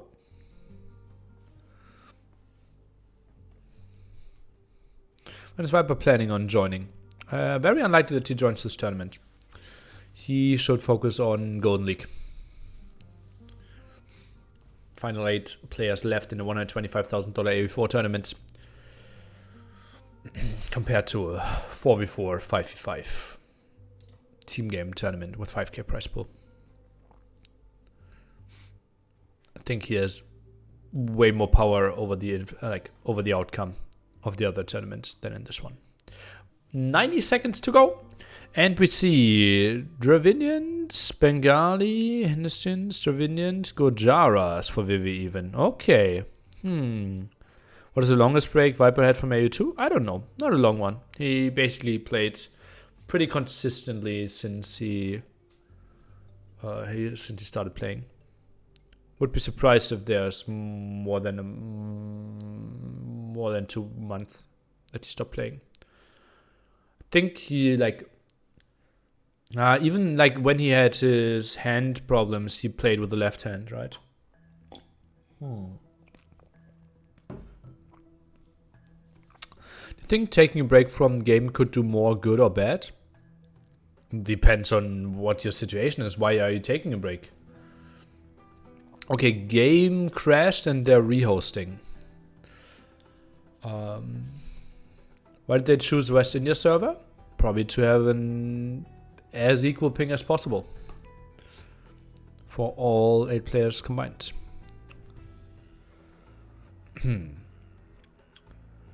Yeah, like why would you take a break? Like, what's the situation? Sometimes it's helping you, sometimes it's hurting you. Left-handed Viper showed how overrated speed is, and Doubt isn't showing that for 20 years?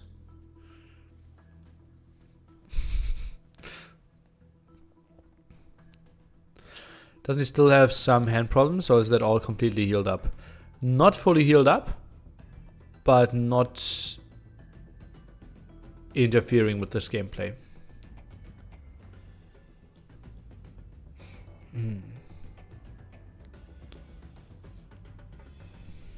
Field out is also fast. Just less fancy stuff. Okay. Following a previous message you read, do you think high-level players taking breaks, Hera, Viper, allow other players to shine and increase global competition AoE2? How long were their break? Like, Vipers continued to play AoE 2. Hera took a break for like 5 weeks. Like, how is that a break? Like, yeah, but that's like... That's a small holiday, no?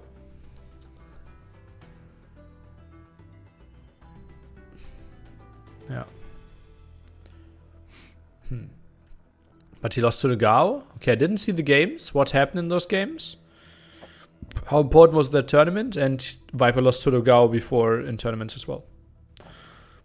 Pretty sure I will find the Gao versus the Viper where he lost before.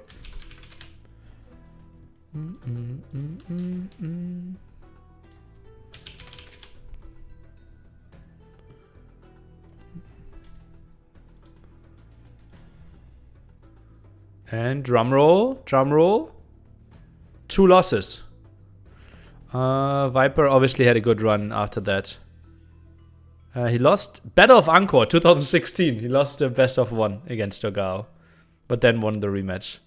Battle of Angkor was the first $5,000 tournament that Microsoft sponsored in the new era. No.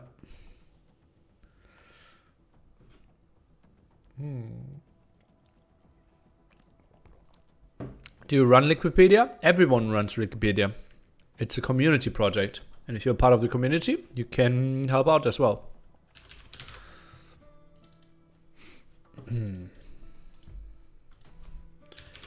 I was basically the person responsible for like creating these sites for the first time, yes. $5,000 was considered large price pool back then? Yeah. Didn't think Viper lost the break. Viper lost because he didn't take time to properly prepare for the WDL settings. Also, like, he won KOTD, right? He won Wandering Warriors while he was mainly focusing on AoE4. So, like, I think people heavily underestimate how good Dogao is as well. And it's shocking. It's shocking. Like, how different, like, viewer rating would be compared to player rating. For example, how people would see Lux, how people would see Vivi, like way higher than the players would see them. How much higher players would value someone like Villese, how much higher players would rate Dogao. Yeah. Quita's epic. I agree. Viper won the first S tier AoE4 tournament. Now he's top 8 in Golden League, the biggest AoE4 tournament ever. And also won one of the 3 stages. It was just an example. Don't you think their level slightly decreases? I would be surprised if Viper plays more than 3% worse. But yeah, I can see a problem. Obviously, like, they're not 100%, but also remember Deep Water League is not. Oh, I think the game might be crashing. I don't think there's a 100% guarantee that Viper took this too seriously. Like, he had failed in smaller tournaments in early stages as well.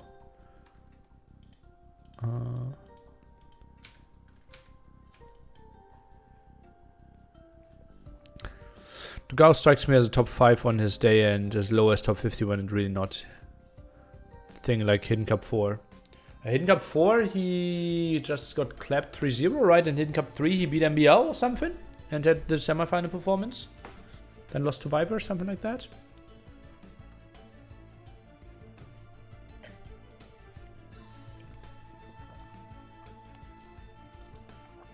Okay, restarting H. I was just viewing this from the point of view of the player who keeps getting better while Viper doesn't. Stays the same, or 3% less, you say. Yeah, but it's so easy for Viper to increase again. But yeah, obviously, like, people can catch up. If he's not improving and he's not playing, people will catch up to him. Yeah. Nearly, when do you think players peak compared to their age? I would think something like 28 should be player peak. Yeah. Schaffer for Erdinger? I think I like Erdinger more. So are we launching Age of Empires or not? Okay, now they are. No, we are not. Okay, I can't open Age of Empires once if I still have Capture Age running. That will peak in about 30 years. Let's see about that. Both Hidden Cup 3 and Hidden Cup 4 losses to Viper, no. Also Red Bull 4 lost to Viper, I think. Might be. I know that he often complained about how he felt he had unfortunate bracket draws. But that's what a lot of people are saying, right? We heard that a lot from MBL. Yeah. I'm sometimes saying it, although it's probably not fair. What is the most famous world person that is known to play AoE2? Bill Gates.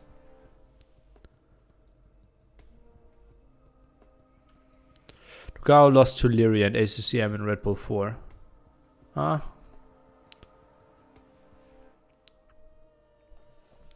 Every bracket draw is unfortunate unless you're the best player? Well, I disagree with that, right?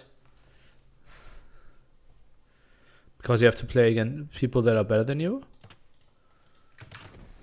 Okay. Let's jump into Capture Age. Okay, we are behind, but we are catching up to get to the live game. Obviously, Northern Isles, as you all know, pretty wild one. Lots of water on this map. In the center, we have the gold and extra stone. Also an extra relic typically there that I don't see this time around. And well, we're also spawning with the transporter, so landing absolutely an option. Let's take a look through civilizations here. So Jordan is the flank with Dravidians. And very likely to see a strong opening by him. Then we have, oh, look at that.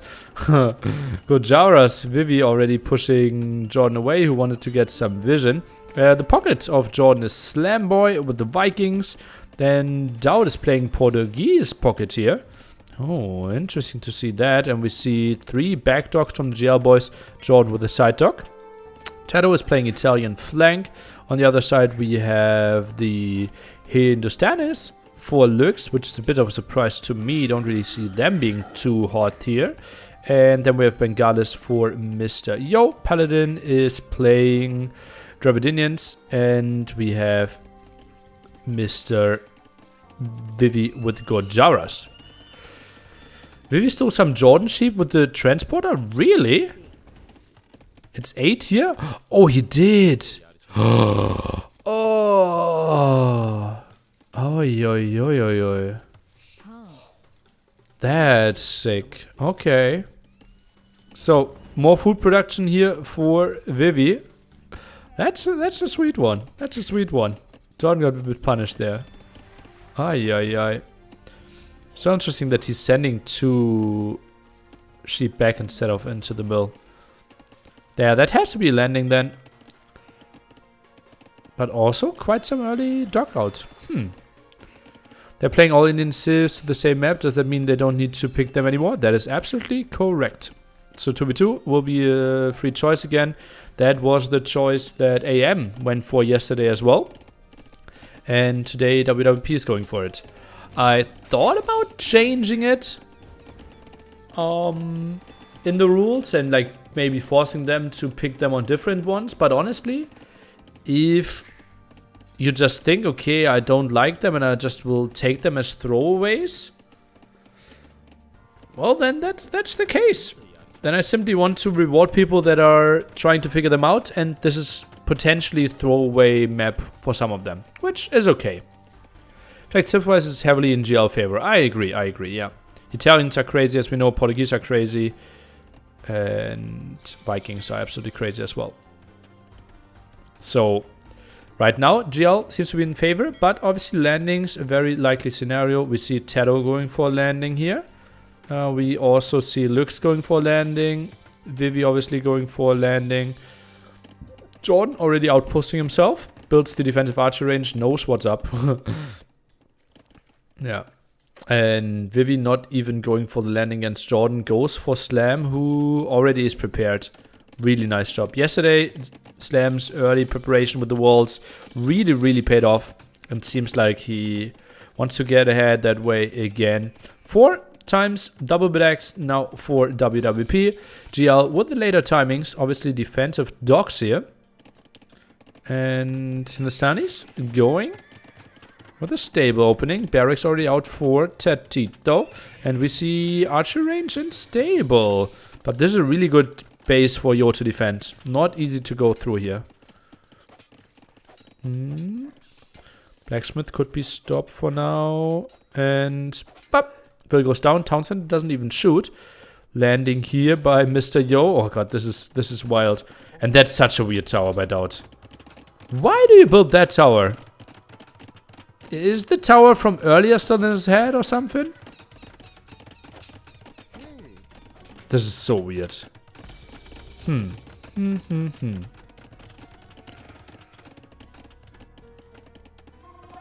Okay, Tedo's, no, Jordan's still really scared. Goes for the stable now. I wouldn't be surprised if he sends his transport out and try to land, but Vivi already walling himself quite nicely. So if you want to land someone, it has to be Paladin. But Paladin going onto water could intercept that. I could see some problems for Jordan to find some damage. Well, we see Slam needs to wall quite quickly. And double house needed. More houses here. 2 scouts are coming in.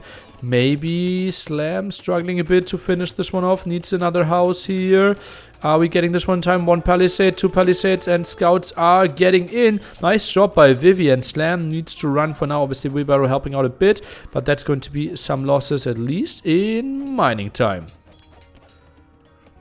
Want to watch Seawall? Well, we might see it a bit later on when we have to play for it. Archers now coming in. Doubt with the quick gate at, well, maybe a tiny bit too late. Blacksmith now for the defense here as well. And basically everyone having some aggression at home against themselves except Jordan, Paladin, and Lux. So maybe Tedo could land over to the other side and do some pressure onto Lux. Could be an option. Or maybe could land over the other side here and try to do something against Paladin, who's trying to wall himself. So water control, a bit better for WWP in the long run. At least that's what I would assume.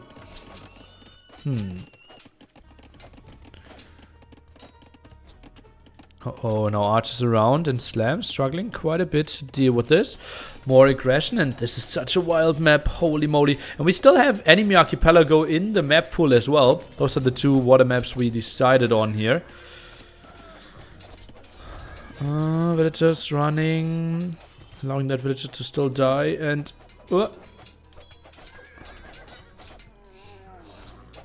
Spearman going back, won't make it home to the town center, and that one is falling. Still no archer range for the defense. Slam reaches castle age at 1550. So handcard now for him. That one is still open. Fish-wise, not looking too hot. Lost everything. Oh, that hurts. And Doubt now under some pressure as well. Lux squeezed one through. That's looking so good for WWP here. Solid 25 population lead already. And the GL players pushed back quite heavily. Yo with a pretty easy defense here. He had such a nice map to defend the landing. And Jordan now finally landing against Paladins. Where are the archers? Okay. Tedo sent them over here. And Lux. Pretty much an under-reaction, I would think. Yo. Finds at least 3 kills. Could make it 4. Could maybe even make it 5 if you micro a bit differently. And yeah, that's going to be nice. Slam now joining with the 2 longbows. Doesn't even have fletching on them though, so damage output not the craziest. Now defensive tower at a really weird spot next to the town center. I'm a bit surprised that he felt like that is the spot that you need to protect a bit more. Now squeezes through there. I think a market is desperately needed, right? He has endless amount of villagers on gold right now. Slam, how much gold do we have? 170 only. Okay, I thought you might be floating more. Tedo could have some losses here in the back now. Paladin with his 4 galleys. And yeah, should easily 2-volley those. Nice job, Tedo. And still annoying here. Archers being landed back for the clear up. Oh, that's something we don't see too often. Even the scouts and archers being landed back. Oh, that's something we don't see too often. Doubt not much that he can do here. Tedo, some fishing ships. Maybe thinking about castling could be an option. And right now, Slam, the only player in Castle Age, the only one advancing right now, is Mr. Jordan. So could redock here. So Castle Age timing is a bit better for the GL boys. And Slam can't really fight this one off.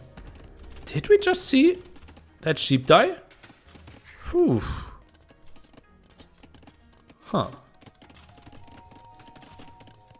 That's weird. Now, was that sniped by an archer? Feels like it, right? Don't think the scout could do a run by there. Who is really contesting water right now of GL? I don't see anyone really. Tedo's around a bit. Slam looks down bad. Well, he will get some kills now. Cleared up all the archers. Is Castle Age. Could go back onto berries. Has still lots of gold income. Not a lot of wood control for himself though. I think I would have liked to see Jordan go a bit more onto fishing ship, but obviously easier said than done. Could have been just cleared up on water quite easily there. Okay, Spearman around. Ground attack missed quite heavily. Ooh.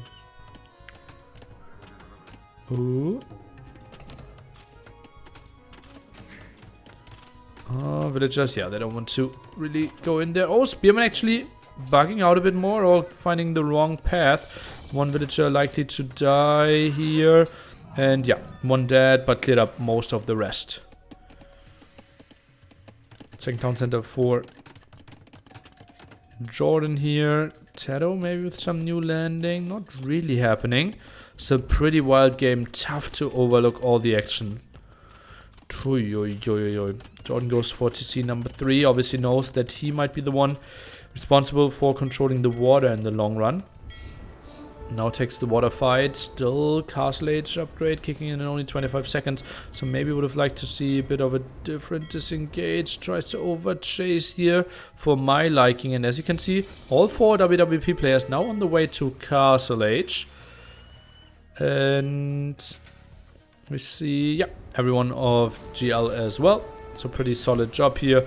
Overall, everyone within a reasonable time frame. Before 25 minutes, everyone will be in Castle Age here. And, well, then we can see what units they are going for. Defense is still pretty tricky. And it feels like most of the aggression is coming from WWP players towards GL players. Oh, and that transporter died. I think it had something in there. Couldn't really catch it. Ooh, where's Mr. Viper? Germany. GL needs to slam into mass longboats, I feel.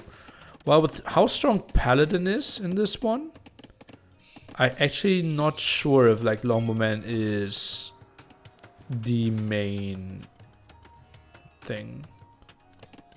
Huh. I think maybe... You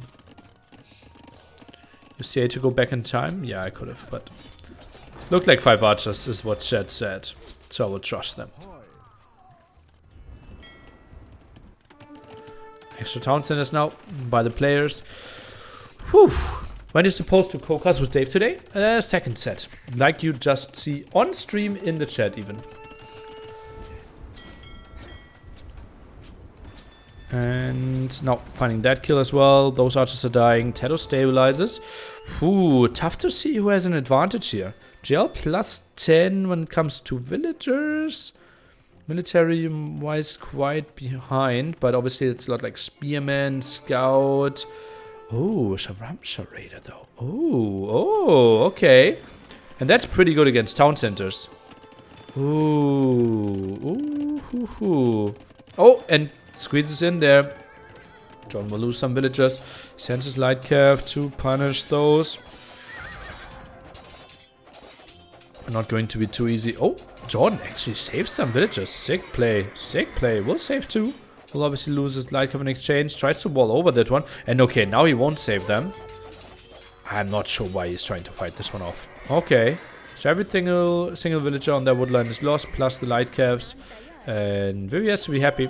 Has to be paying off here. And Jordan, well, getting some solid control on water in exchange. While Paladin is advancing on the other side quite nicely as well. The ruins look like an early eco powerhouse. Yeah, I think so. Okay, what do we have here? So Lux continuing to go for some aggression. Defensive Siege Workshop and Monks to defend Fortero. We have more aggression here. And elephant archers and armored elephants. Give me some Nilliphant, please. We finally see them. Rise of the Elephants took us quite some games. But finally we see them being put onto the field here. Mangonels now for the defense. Not sure if that's going to work. Doubt needs to dodge that shot. Nice job here by Mr. Yo, who's continuing to move in. Now taking quite some damage from the town center. Feels like Doubt will hold this one quite easily. Mangonels still dealing damage against the elephants. Obviously damage output by the elephants. Not crazy high. And obviously they're taking quite some extra splash damage, and that elephant is now dying. Meanwhile, Yo cleared up all this at home. Score still incredibly close. Seems like Doubt can make a defense happen. And more town centers here for Tado. Remember, Italians also could allow some sneaky condo landings later on. Jordan tries to go for some light cav attacks. Can get an opening in there. And still can get some raids. So, solid job here. And one crossbow, one villager. I won't really find too much right now. Problems though for Doubt. Loses the back line of his water for a second time. So no real fish for quite some time for him now.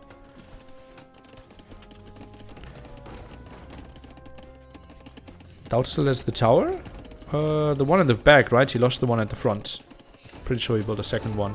And Yo, okay, took half HP damage. Another Mangonel at the top. And okay, 1-for-1 trade. Defensive castle here by Slam. And just feels like I'm mainly looking at GL islands, right? Which is typically not a great sign for GL, because then that clearly shows that they are the defender. Do you need redemption to convert siege elephants? I think no, but you need to stand next to them. That's what I heard. Oh, big fight here. That's a bad one for Jordan, I believe. Yep, outnumbered for now. Needs to get into the fighting position. And yeah, has to disengage. Oof, look at villager count. Well, plus 30 for GL. On water maps, obviously not the most important thing. And I don't think they plus 30 is like very concerning for WWP. Obviously, they would like to have even numbers, but especially on water, like tech advantages are so much more important. And we have a player in Imp. On the other side, we only now see 2 players advancing. Jordan still pretty far away, surprisingly far away from Imping. And I think Paladin will do quite some damage. Shouldn't really fight before he has the upgrades, and as you can see, yeah, disengages now. Army lead plus 30 so overall population. Extremely close. Pop 104 against 404 basically. So yeah, both absolutely within reach.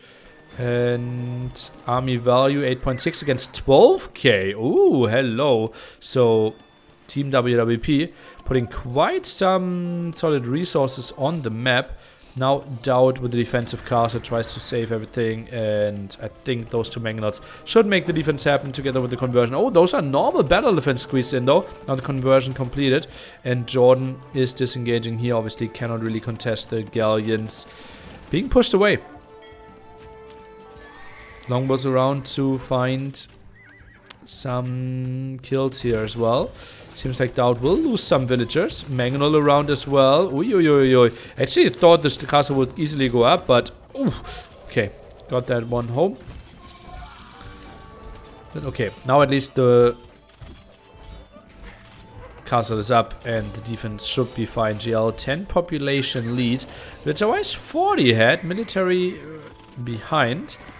Will be still a pretty even game. No one really having any foothold on the center. Attack here against Tero continues as well. Slam the only one who really defended his landing, what it looks like. Oh, but did he? Doesn't seem like it. Spearman defense, okay, we'll take some riders out. And a quick wall behind it. Okay, I don't mind. Now goes for the condo defense. Obviously being imp. Strong unit there, but overchopped a second after it.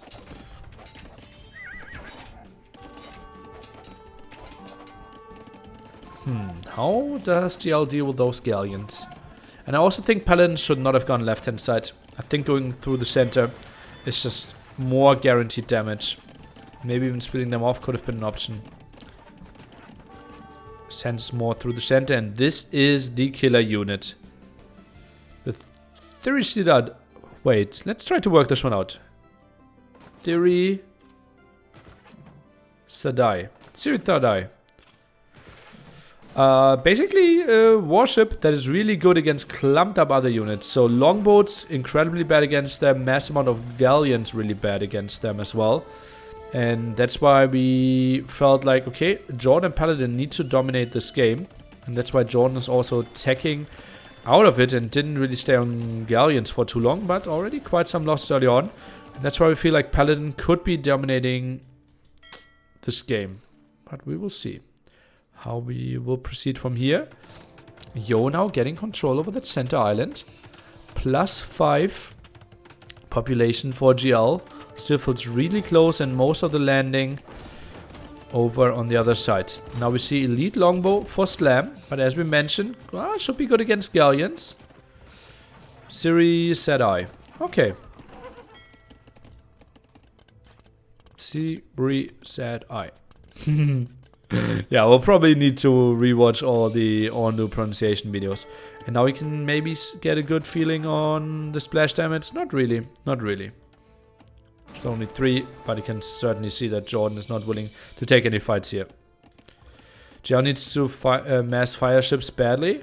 Well, at least on Slam's Jordan's side, yeah. Longbow's not really the option. So Dowd is now clearing this one up finally.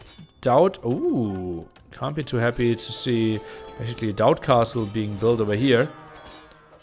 Oh, Tedder with quite some losses. John still goes for a bigger raid here. Ay.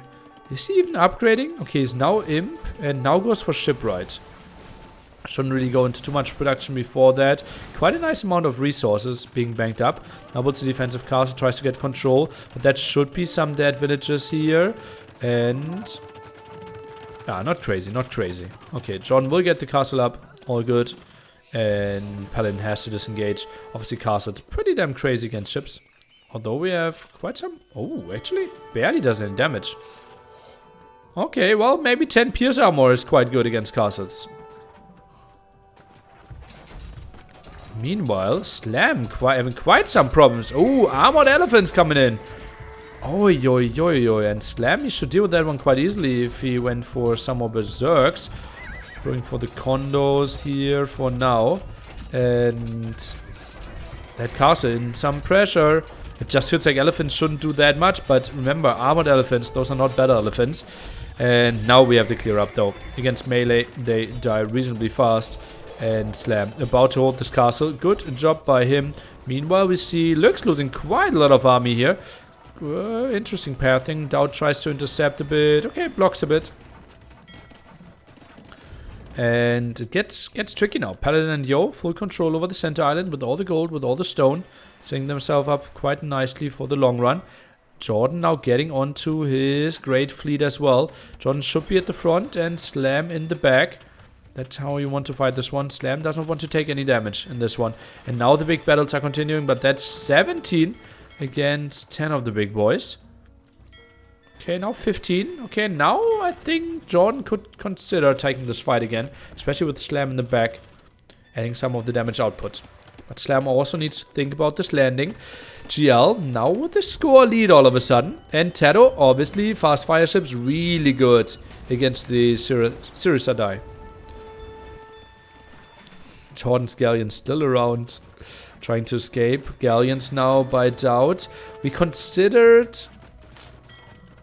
Caravels to be good units. Oh, Jordan is getting onto really good numbers really quickly.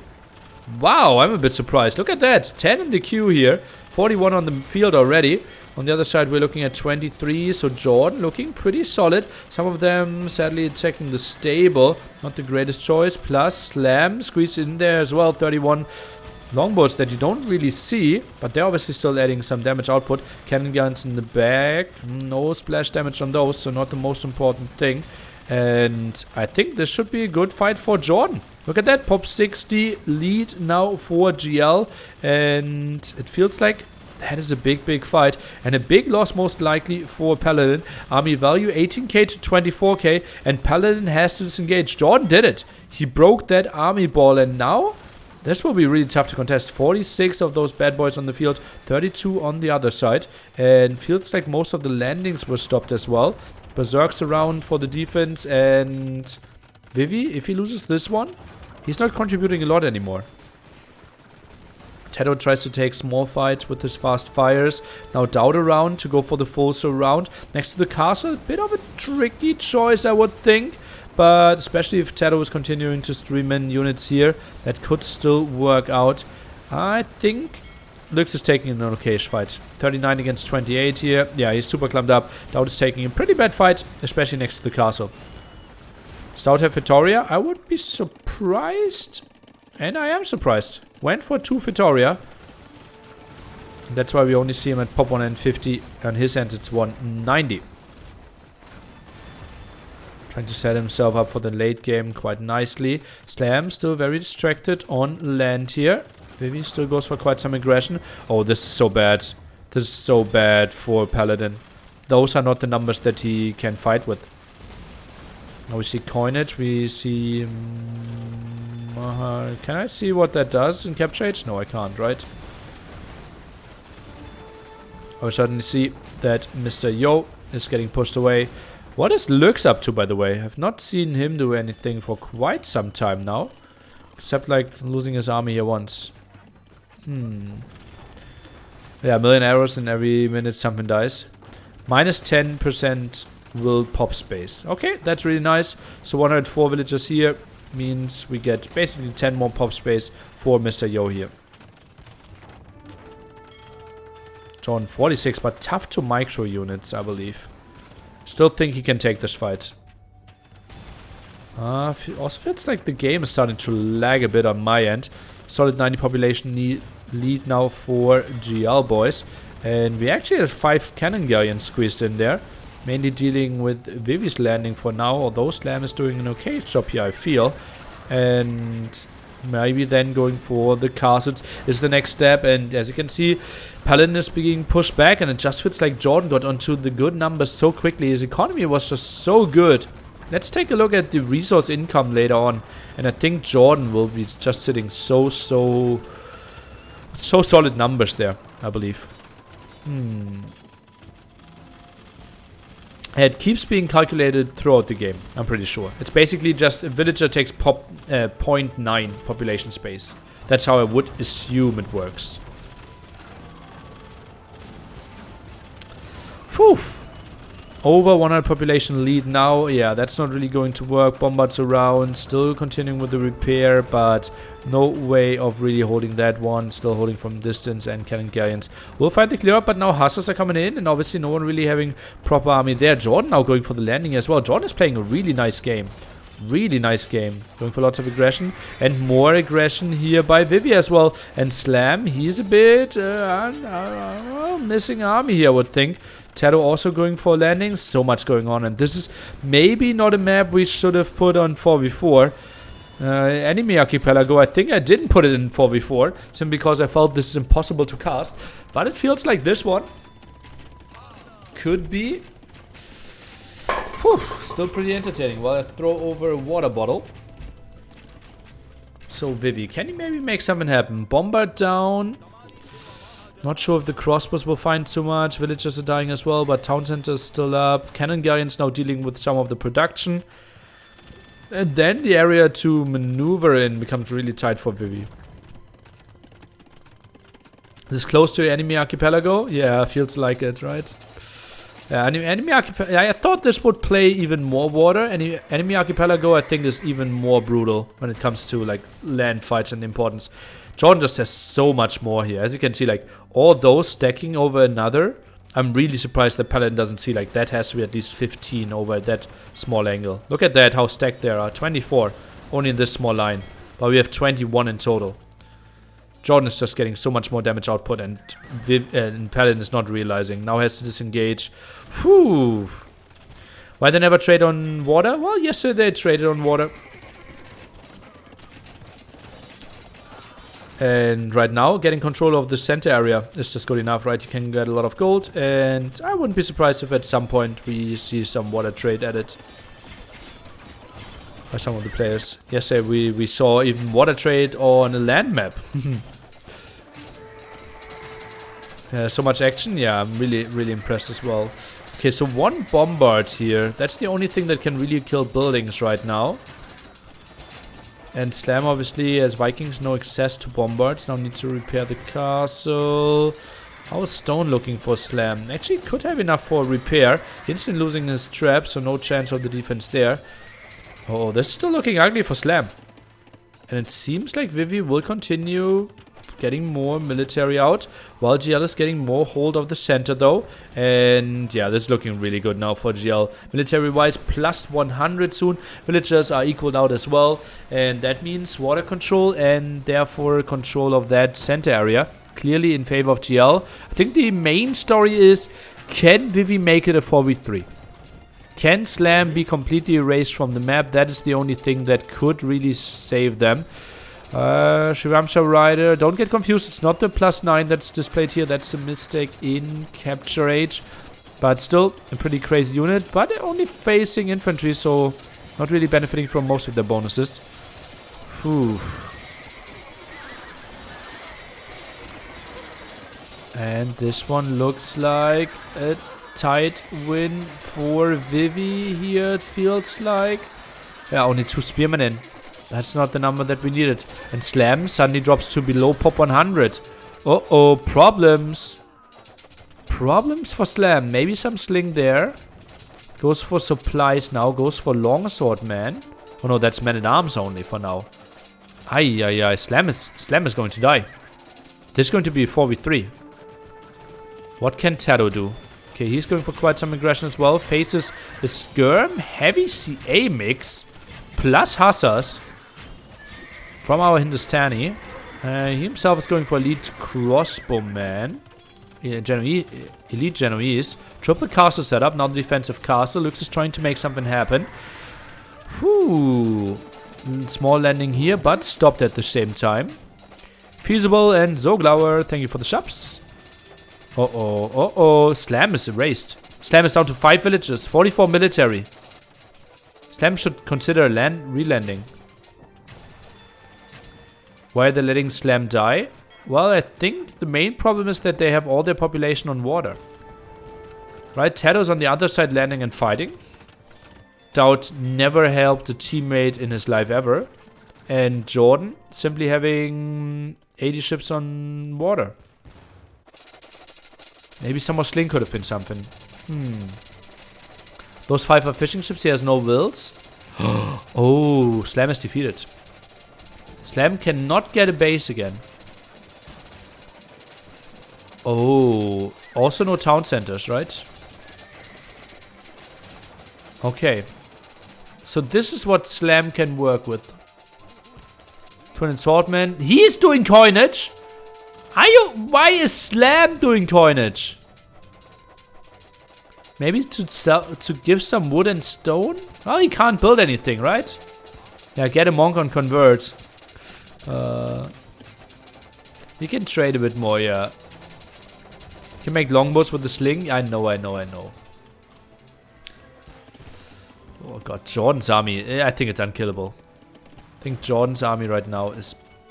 Especially if like opponents aren't going to like crazy amounts of fast fires. Now lots of gold. And yeah, that's why Jordan can't hold.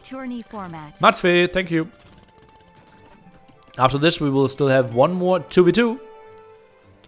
It will be Baguettes against Suomi. Market gone soon for slam. Oh, then he can't sling.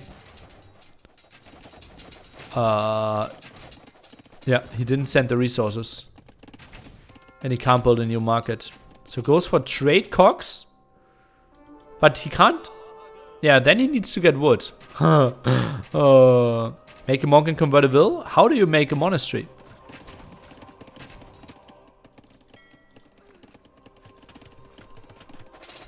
Nah, Slam not really thinking ahead, but also I was really surprised how much Vivi could put on the map.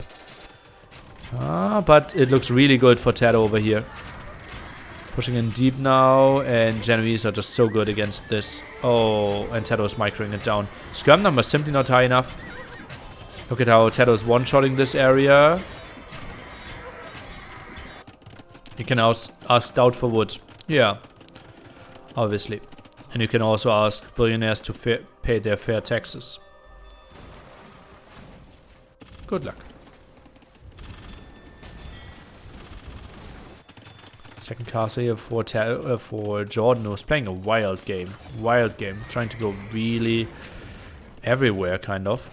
Tato finds more kills here. Population kind of dropping for everyone, right? Pop 600, 525. At least Slam has now time to micro his longboats. Yeah, true. Ooh, massive army here. 54. Doubt is a bit around. And 23. Oh no. Oh no, we'll lose everything. And heavy demo. I would be surprised if it gets any good connection. Oh, actually, gets in there. I think with those massive things, I think lots of heavy demos could actually work out. The Admiral is back? Yeah, looks like it, right? Oh, disengaging against this is really tough as well. And that's basically guaranteed that there's no water trade. Now we see some water trade from Slamboy. Queued 15 up early on.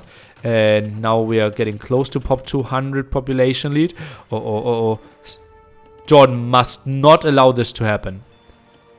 This is so important. Jordan. This is...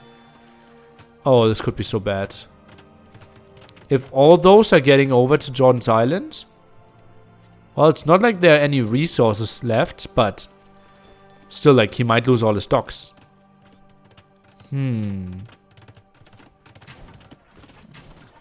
Okay, landing prevented here. Okay, Doubt with a nice reaction.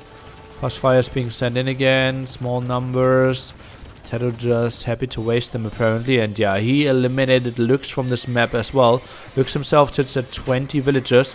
Heavily dropping now. And that's not a high population. Now Slam basically higher than Lux. So we are down to 3v3. While we see Jordan fighting over this area. And champions are fighting this one off as well. And yeah, we have the landing. So Jordan, what's happening here? Could save 10 villagers, at least. Oh, saves 2. What's happening here? How is he not saving this? But yeah, pop 600 against pop 400. WWP is realizing, okay, we cannot win this game anymore. 3-1 for GL. So the better civilizations are winning over the new civilizations. I like this. I like the mix there. Tato doing a really good job of clearing up Lux in the end. And Vivi, pretty strong play. But in the end, it felt like Jordan getting onto higher numbers of his Theory die over Paladin was the most important story of this game. Paladin maybe staying on 2 galleons for a bit too long. GG, well played. Really interesting game. Up next, a 2v2. Doubt in the end went for 3 Victoria, and we will need to take a look at gathered resources. It feels like Jordan could be sitting pretty nicely there. So let's take a look. KD. Better for Jordan. Fewest losses for Doubt. Most kills for Tado. Ooh, I didn't expect that. Maybe due to all his landings. And then we have Yo also with the positive KD. Vivi found quite some kills. Lux not looking too hot there. Also, buildings killed raised 3 to 99. Whoopsie. And highest resource was actually Doubt. Maybe due to the Vitoria. Also sent so many resources, mainly to Slam there, trying to save them. Slam didn't really get the production out, apparently. Just got overwhelmed. Also think he pretty surely didn't get Chieftains. I think otherwise he could have traded off a bit better. And Jordan number 2 in collected resources. Doubt probably got a lot of foothold of the center there in the end as well. So it's possible to make billionaires to pay taxes after all? Yeah, some people do. Good game, good game. Up next, the final 2v2. The players are aware he and Hindustani are just the previous Indians, right? Well, no, they are not, my friend.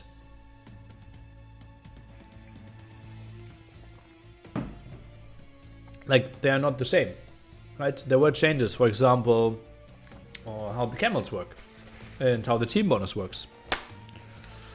It's just the best water map ever. Yeah, it's pretty entertaining. Also, simply starting with a transporter is so good for this map.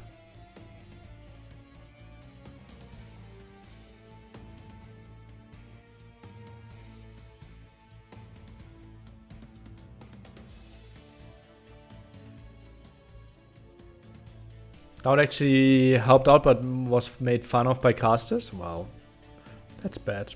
Orange juice? Nope. It's Fanta Mirinda sugar-free. Never had that one before. Okay, deciding game. Scores 3-1. Really important for GL after their underwhelming performance yesterday to get some points up there. Why you keep ignoring my stupid and annoying comments? Okay. By the way, I think I nearly cannot pronounce any of the new terms, Civs units, even close to correctly. Those Frisadi and Dravinians. Well, because, like, why would I read that out? Like, what's the value in your post? So, like, I didn't even read it, but... yeah. Okay, 0 value. Okay. Read my post instead. Just did. By points on the board, do you mean WWP instead of GL? What? So Jordy hosted. He's obviously going to play with Slamboy now, right? Yeah. It has to be Slamboy. Jordan. On Atacama against Yo and Lurk. So that's going to be an interesting one.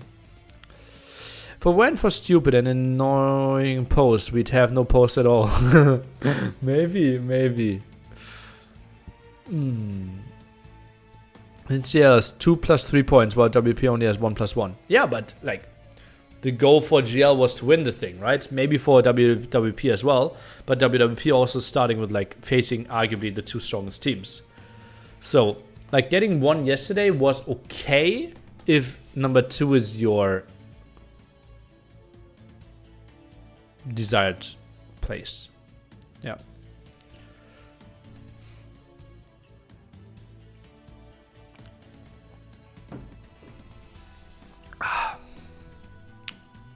Obviously, I don't know about the goals, right?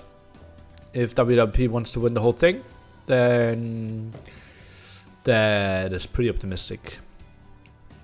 Prediction top 3 in tourney.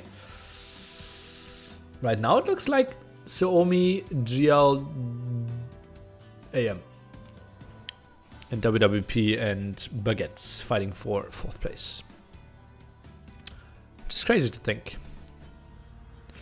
Okay, so we have Atacama, Magyars being sent in. Gojaras had to be sent in by GL because they had to play all the 4 new civilizations.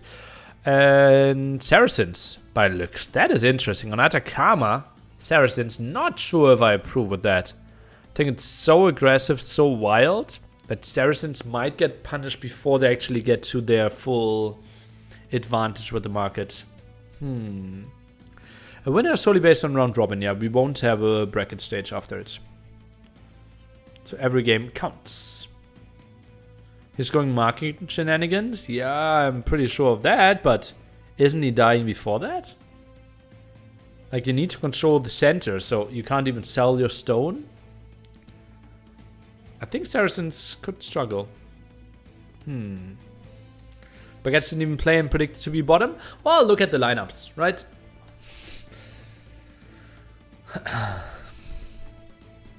I also didn't play, and I predicted them to be high. Okay, let's jump into game number 5. Final game of the set. And we will have Mr. Yo playing Magyars, expecting a lot of scouts out of him. Let's take a look at the map. Not the prettiest gold. Oh, this won't be easy to defend unless he gets like those wild walls at the front. And Atacama, obviously all the main wood is in the center. On the other side, Slamboy playing Magyars, expecting lots of scout of him. And we have Gojaras opening by Mr. Jordi.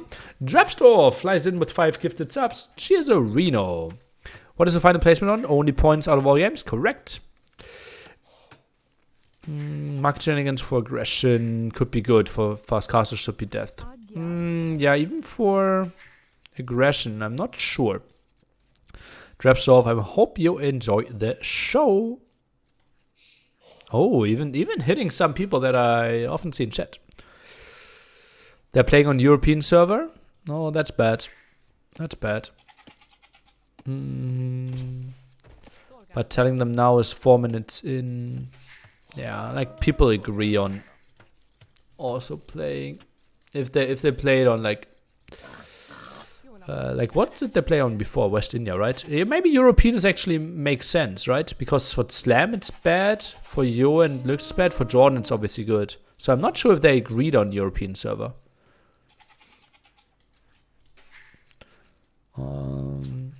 Maybe an American server could have been an option. I don't even know. Jordan made the room? Yeah, but most of the time people communicate beforehand. Like they're sending themselves screenshots of their pings on different servers. Yeah. It's typically what happens.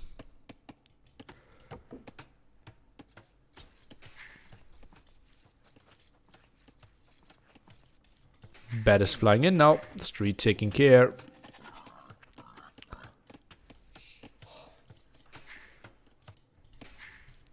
Okay, people now expanding towards the center. All players decided, okay, I will have one lumber camp in the center. Makes lots of sense. Sometimes people try to go for one lumber camp here and then expand a bit later. Any news about AoE 5? None that I can share.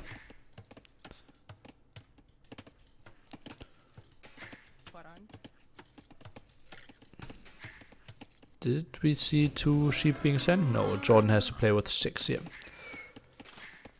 Brazil server and lag for everyone. Yeah. We have seen some wild solutions for sure.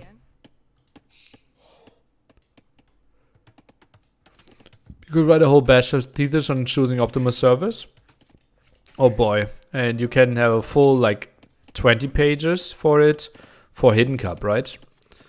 Because we had in Hidden Cup, actually in Hidden Cup 4, I think, there were like server recommendations for the players, but not to not give this player identity away. You sometimes gave both of them a worse server. So it was wild. Players were not happy. I think it helped like the hidden format, but obviously it had more lags in some game then. I don't think Africa has a server. No for HMPS. Please zoom in Camel Scout legs. He moves so elegant and smooth. Where are we?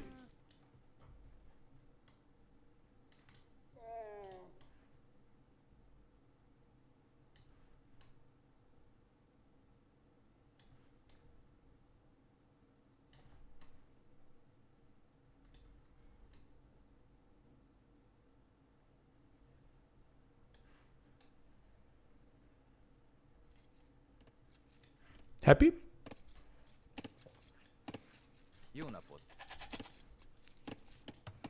Calming. Or cameling. Whatever you want. On the moon everyone gets 1200 MS. Well, I used to play with 6k MS, right? In the old days. It was pretty damn brutal. You actually like ground attacked before taking ground attacks just to know the lag. And try to just like, sometimes you you clicked the boar and before you shot once you already clicked it back. Just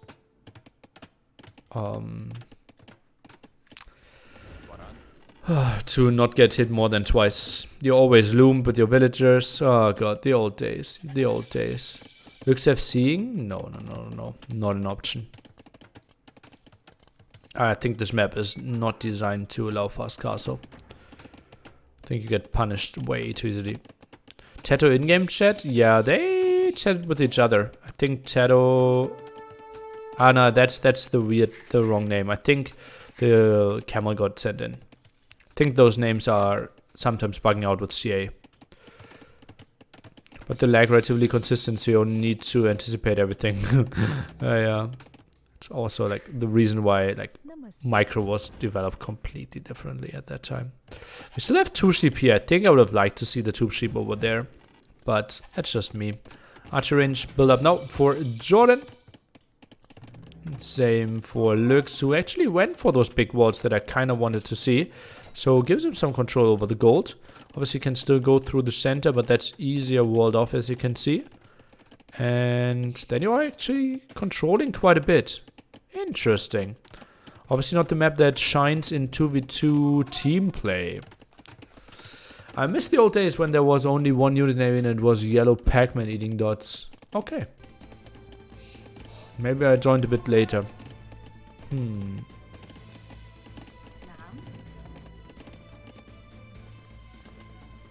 Why are we not going for the main goal? Jordan really doesn't like it apparently. Plus obviously his house wasn't positioned too nicely. So Jordan goes for the back there. Now walls himself in. And Tato on the more... Oh, Slam on the exposed side. Now the second archer range before the blacksmith. Ooh, interesting play. And market was squeezed in as well. Let's take a look. Slam... Is he taking any hits? Nope, none yet. Oh, actually deals some damage to the scout. And gets away from there.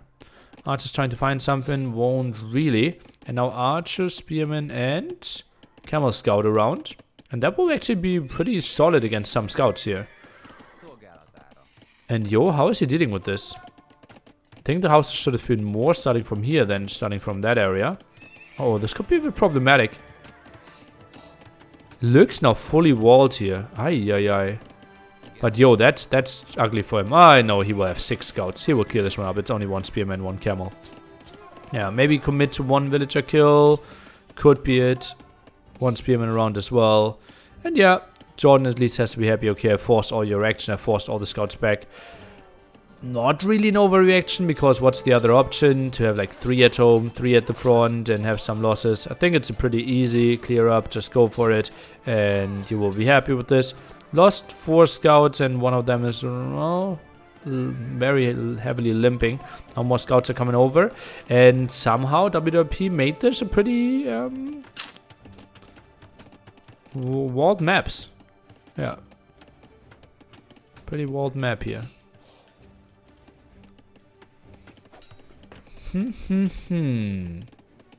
Double archery range. Do we have a blacksmith somewhere? Yep. We have it at home. And fletching already in for Mr. Jordan. Now team play potential here. Slam microing away. Saves that villager quite nicely. That palisade low on HP. Slam, double house again. Villager 1 HP and dies now. A bit on the sloppy side. Next ration here. Oh, I think that's a mistake going for the gate. I think that's a mistake. Slam actually goes home. Ooh. That's a bit surprising to me. It's 2 spearmen, 5 archers. Is he requesting Jordan as well? Jordan a bit on his own here. And Yo should easily have a clear up. Spearman count only at 1 and that one at the top. Okay, now 2. 2 more in the queue, but certainly way too late. Jordan tries to run, and I think just focusing down that one Spearman should be good enough. Another Spearman arrives. I think Jordan will hold eventually, but still being caught off guard quite heavily here. Okay, still has to be fine. Archers now doing okay. Spearmen always getting focused down. And now... oh, Lux is getting cleared up completely as well. So, scout players are doing okay, I would think. Although... oh, I misspoke twice, apparently. Huh.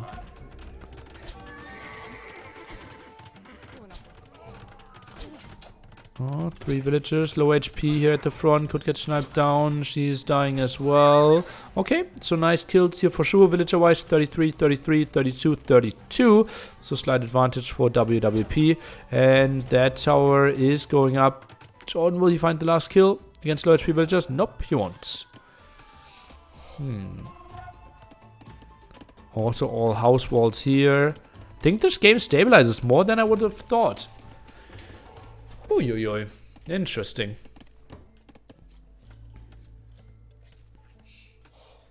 The colors are very irritating. In what way?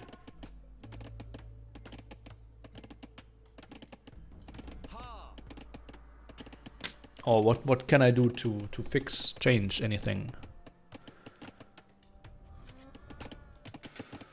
Jordan is completely open. Well, somewhat. Some houses, but gold in the back. Now being caught off guard here in the center. Oh, Lux should get the kills. Maybe Yo could have even stayed in there for longer. Now double Spearman is dealing with that. Not the greatest team play. I think the scouts should have just passed. And maybe could have cleared up even easier. But that one's certainly a nice clear up here. And now we see 13 against 14 military. So low numbers. But obviously Lux with the Saracen market having the better timing. Oh, this looks good for WWP. Ooh. That's a tricky one. At least the defensive tower here. Jordan might be forced into defensive tower as well. Ah, just the power of Saracens in Lux's hand. Pretty wild.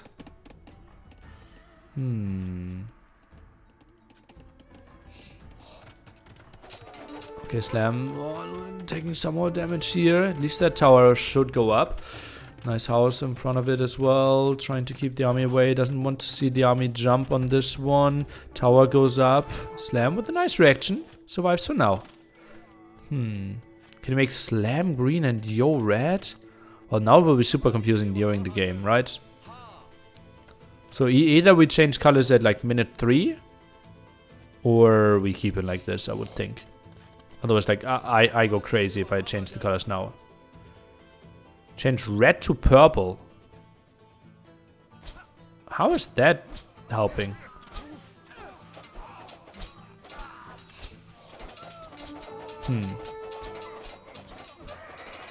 Typically we have even against uneven numbers, right? Yeah, we will... Oh, it's tricky. In 2v2, obviously there's no fixed position. In 3v3 and 4v4 we have to go for those.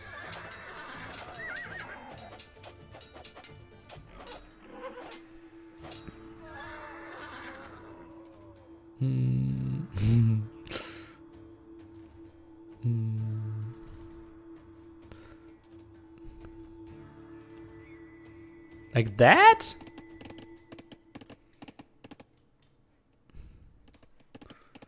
This is the typical like 2-4 against 1-3 composition. Okay. Some people see no difference, the colorblind ones. Other people feel like, okay, now it's perfect. And, well, what we also see is that Lux is still dominating quite nicely. And the new civs, they don't feel so strong right now, right? Green and blue is sometimes hard to distinguish. Really? Okay.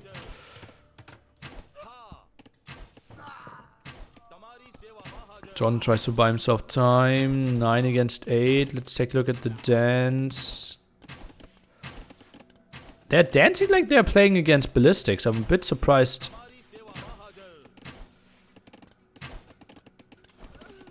Okay, finds that kill on the way. Now it's 9 against 8. Very well done by Lux so far. Ah, Lux has ballistics. Okay, then it makes sense. How Jordan moved. I think Lux still played weird than with his movement. And now Slam is standing over the knight. Should be a nice clear up then. And population still pretty close. Okay. We actually get a really nice game as game number 5 here. Obviously both players know, or both teams know, that this game alone could make the difference between being second, being third, being maybe first, being maybe second in GL's case. Obviously, Friday evening, arguably the main event, GL versus AM. So much on the line for both teams. I would be really surprised if the outcome is already decided before that. I'm pretty sure 5-0, 4-1 could decide who wins the whole tournament. Jordan is against ballistics. Well, he was very limited on wood here. Now knights are coming in, but Jordan playing so open. I think this will be really tough for him. Cross was going through the center now as well. That villager is dying. And oh no, Jordan in so much pain. And whew, now Slam sending over some knights, but having some problems as well. Jordan finally getting ballistics. And yeah, as we said, so much woodline, all the woodlines in the center makes it tricky. Slam helping out with the defense, but look at that knight flood now. Look at that triple stable by Mr. Yo.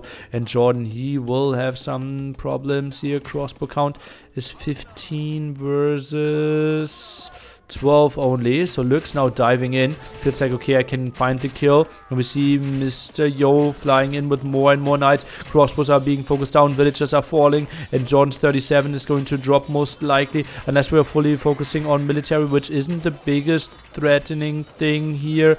Or like, not the biggest surprise, I meant. And more knights are coming in. This is GG. Jordan without any more military left, and Slam can't support that well either. And WWP will take 2 wins. GL will stay on their 3. Pretty solid performance here. And Lux with his Saracens really paying off. Atacama, honestly, with a good spawn for him though, that he can wall off that easily and could also wall the center off so much easier. Jordan, obviously, no chance of doing the same thing and got punished a bit by the bad map. And then was pretty damn open. Maybe defensive tower here could have saved him a bit, but honestly, Lux and Yo punished so nicely. Whew. G to the G. And the next set will be Baguettes versus Suomi, starting, I think, within the next 10 minutes. And I will message them. Turn to map. We can take a look at the statistics quickly. Way better KD for Mr. Yo there. Also, Castle Age timing was a bit behind for Jordan, but Gojaras, they don't have that much going for themselves compared to Saracens when it comes to reaching Castle Age quicker. And I also thought Lux would be forced into a defensive tower, was not forced into doing that, and therefore the nice W for WWP, allowing him to sell the stone as well. Poof. Nice game, nice game.